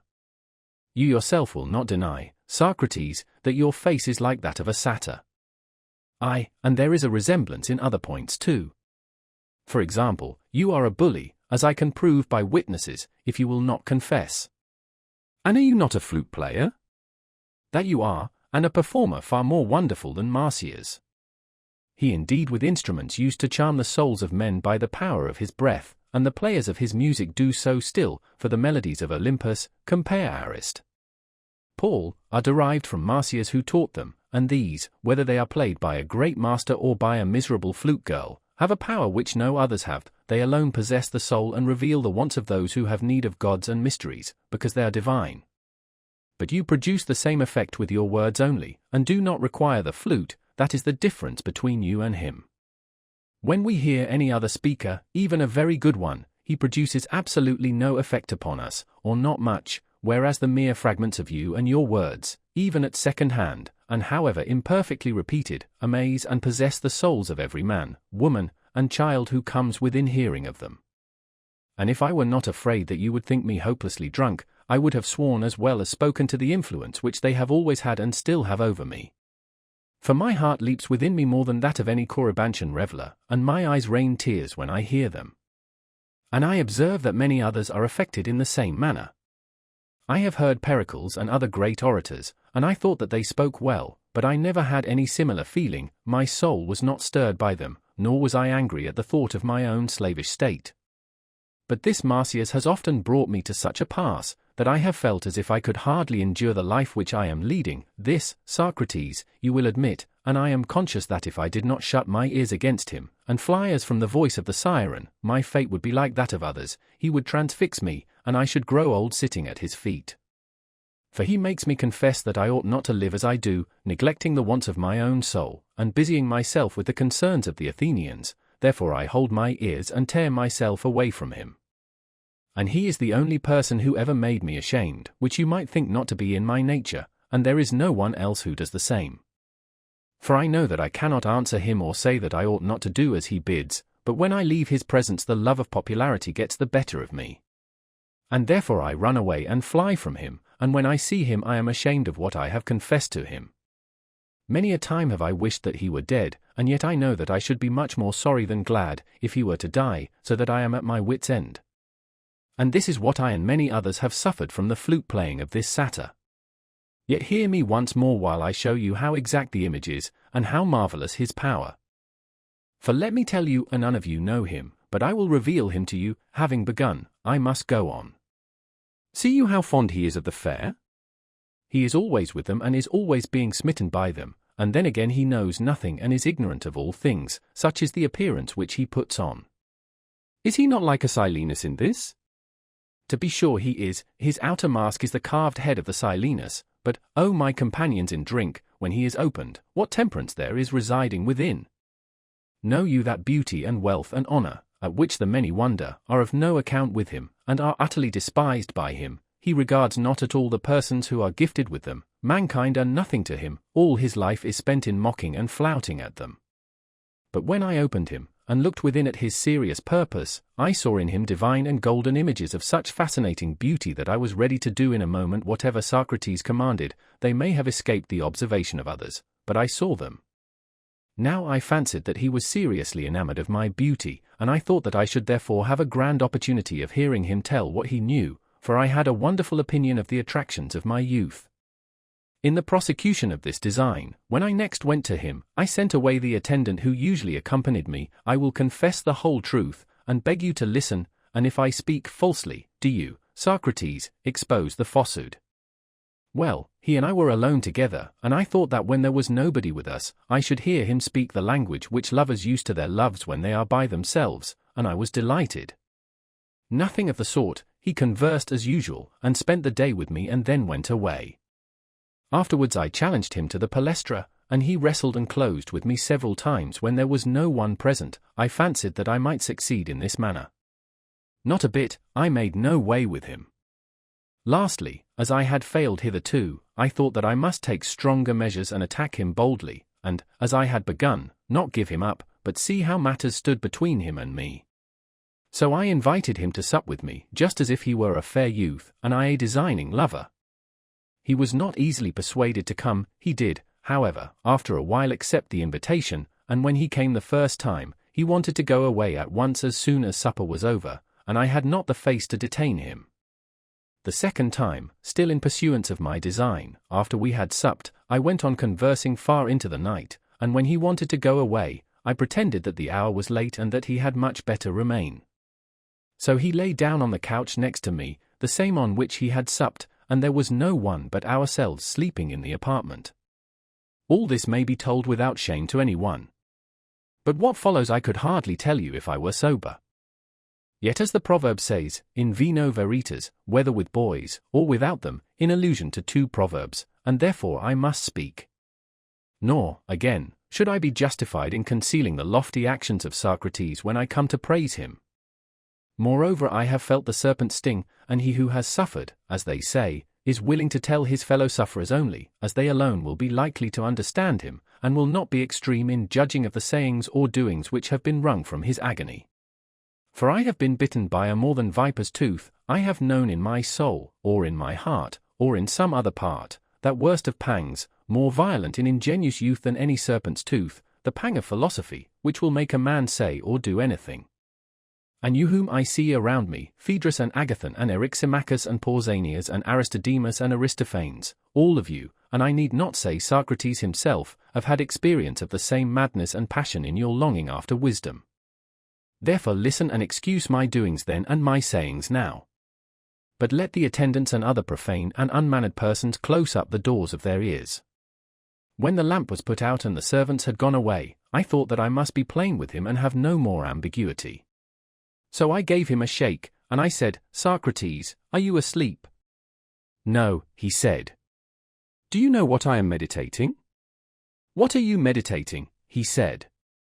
I think, I replied, that of all the lovers whom I have ever had you are the only one who is worthy of me, and you appear to be too modest to speak. Now I feel that I should be a fool to refuse you this or any other favor, and therefore I come to lay at your feet all that I have and all that my friends have, in the hope that you will assist me in the way of virtue, which I desire above all things, and in which I believe that you can help me better than anyone else. And I should certainly have more reason to be ashamed of what wise men would say if I were to refuse a favor to such as you, than of what the world, who are mostly fools, would say of me if I granted it. To these words he replied in the ironical manner which is so characteristic of him, Alcibiades, my friend, you have indeed an elevated aim if what you say is true, and if there really is in me any power by which you may become better, truly you must see in me some rare beauty of a kind infinitely higher than any which I see in you. And therefore, if you mean to share with me and to exchange beauty for beauty, you will have greatly the advantage of me. You will gain true beauty in return for appearance, like Diomede, gold in exchange for brass. But look again, sweet friend, and see whether you are not deceived in me. The mind begins to grow critical when the bodily eye fails, and it will be a long time before you get old. Hearing this, I said, I have told you my purpose, which is quite serious, and do you consider what you think best for you and me? That is good, he said, at some other time then we will consider and act as seems best about this and about other matters. Whereupon, I fancied that he was smitten, and that the words which I had uttered like arrows had wounded him, and so without waiting to hear more I got up, and throwing my coat about him crept under his threadbare cloak, as the time of year was winter, and there I lay during the whole night having this wonderful monster in my arms. This again, Socrates, will not be denied by you.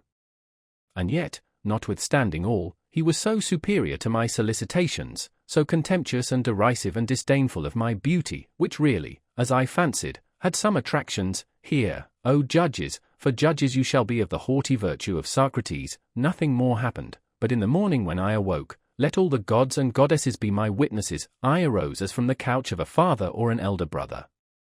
What do you suppose must have been my feelings, after this rejection, at the thought of my own dishonor? And yet I could not help wondering at his natural temperance and self-restraint and manliness. I never imagined that I could have met with a man such as he is in wisdom and endurance. And therefore I could not be angry with him or renounce his company, any more than I could hope to win him. For I well knew that if Ajax could not be wounded by steel, much less he by money, and my only chance of captivating him by my personal attractions had failed. So I was at my wit's end, no one was ever more hopelessly enslaved by another. All this happened before he and I went on the expedition to Potidæa.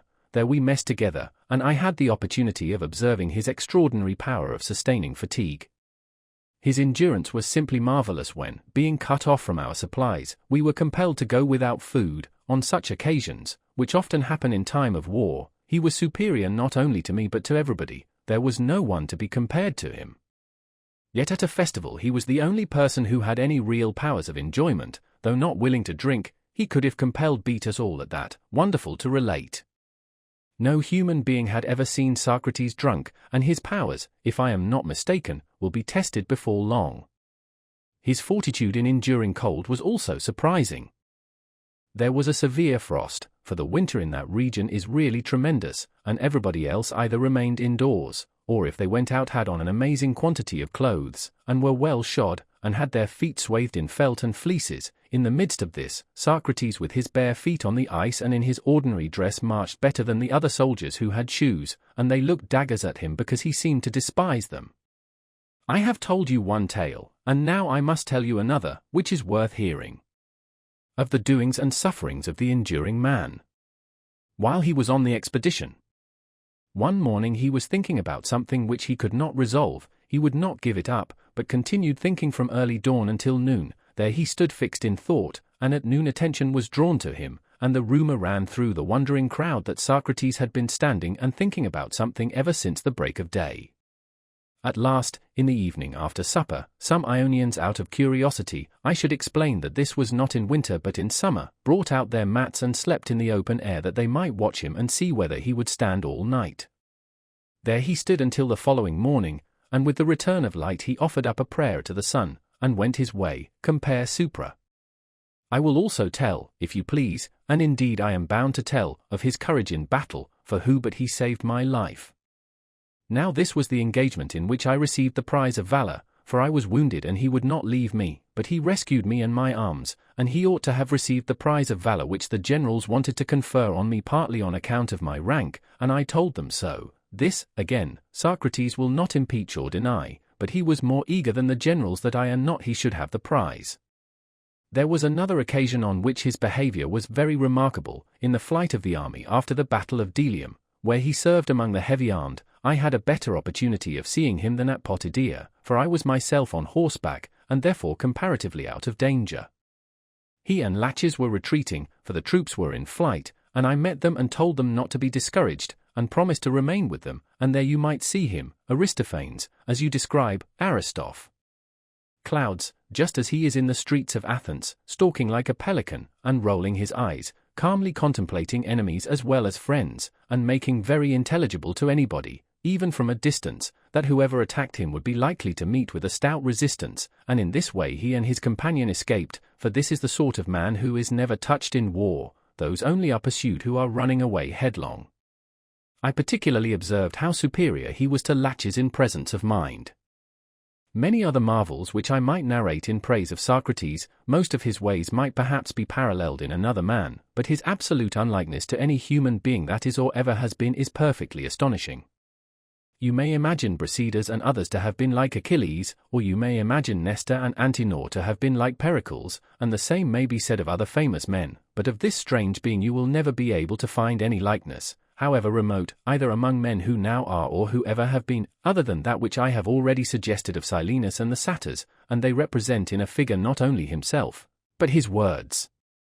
For, although I forgot to mention this to you before, his words are like the images of Silenus which open, they are ridiculous when you first hear them. He clothes himself in language that is like the skin of the wanton satyr, for his talk is of pack-asses and smiths and cobblers and curriers, and he is always repeating the same things in the same words, compare Gorg, so that any ignorant or inexperienced person might feel disposed to laugh at him. But he who opens the bust and sees what is within will find that they are the only words which have a meaning in them, and also the most divine, abounding in fair images of virtue, and of the widest comprehension, or rather extending to the whole duty of a good and honorable man. This, friends, is my praise of Socrates. I have added my blame of him for his ill-treatment of me, and he has ill-treated not only me, but Charmides the son of Glaucon, and Euthydemus the son of Diocles, and many others in the same way. Beginning as their lover he has ended by making them pay their addresses to him. Wherefore I say to you, Agathon, be not deceived by him, learn from me and take warning, and do not be a fool and learn by experience, as the proverb says. When Alcibiades had finished, there was a laugh at his outspokenness, for he seemed to be still in love with Socrates. You are sober, Alcibiades, said Socrates, or you would never have gone so far about to hide the purpose of your satyr's praises, for all this long story is only an ingenious circumlocution, of which the point comes in by the way at the end. You want to get up a quarrel between me and Agathon, and your notion is that I ought to love you and nobody else, and that you and you only ought to love Agathon. But the plot of this satiric or Silenic drama has been detected, and you must not allow him, Agathon, to set us at variance. I believe you are right, said Agathon, and I am disposed to think that his intention in placing himself between you and me was only to divide us, but he shall gain nothing by that move, for I will go and lie on the couch next to you. Yes, yes, replied Socrates, by all means come here and lie on the couch below me. Alas, said Alcibiades, how I am fooled by this man, he is determined to get the better of me at every turn. I do beseech you, allow Agathon to lie between us. Certainly not, said Socrates, as you praised me, and I in turn ought to praise my neighbor on the right, he will be out of order in praising me again when he ought rather to be praised by me, and I must entreat you to consent to this, and not be jealous, for I have a great desire to praise the youth. Hurrah! Cried Agathon, I will rise instantly, that I may be praised by Socrates. The usual way, said Alcibiades, where Socrates is, no one else has any chance with the fair, and now how readily has he invented a specious reason for attracting Agathon to himself. Agathon arose in order that he might take his place on the couch by Socrates, when suddenly a band of revellers entered, and spoiled the order of the banquet. Some one who was going out having left the door open, they had found their way in, and made themselves at home. Great confusion ensued, and every one was compelled to drink large quantities of wine. Aristodemus said that Eryximachus, Phaedrus, and others went away. He himself fell asleep, and as the nights were long took a good rest. He was awakened towards daybreak by a crowing of cocks, and when he awoke, the others were either asleep, or had gone away. There remained only Socrates, Aristophanes, and Agathon, who were drinking out of a large goblet which they passed round, and Socrates was discoursing to them. Aristodemus was only half awake, and he did not hear the beginning of the discourse. The chief thing which he remembered was Socrates compelling the other two to acknowledge that the genius of comedy was the same with that of tragedy, and that the true artist in tragedy was an artist in comedy also. To this they were constrained to assent, being drowsy, and not quite following the argument. And first of all Aristophanes dropped off, then, when the day was already dawning, Agathon. Socrates, having laid them to sleep, rose to depart, Aristodemus, as his manner was, following him. At the Lyceum he took a bath, and passed the day as usual. In the evening he retired to rest at his own home.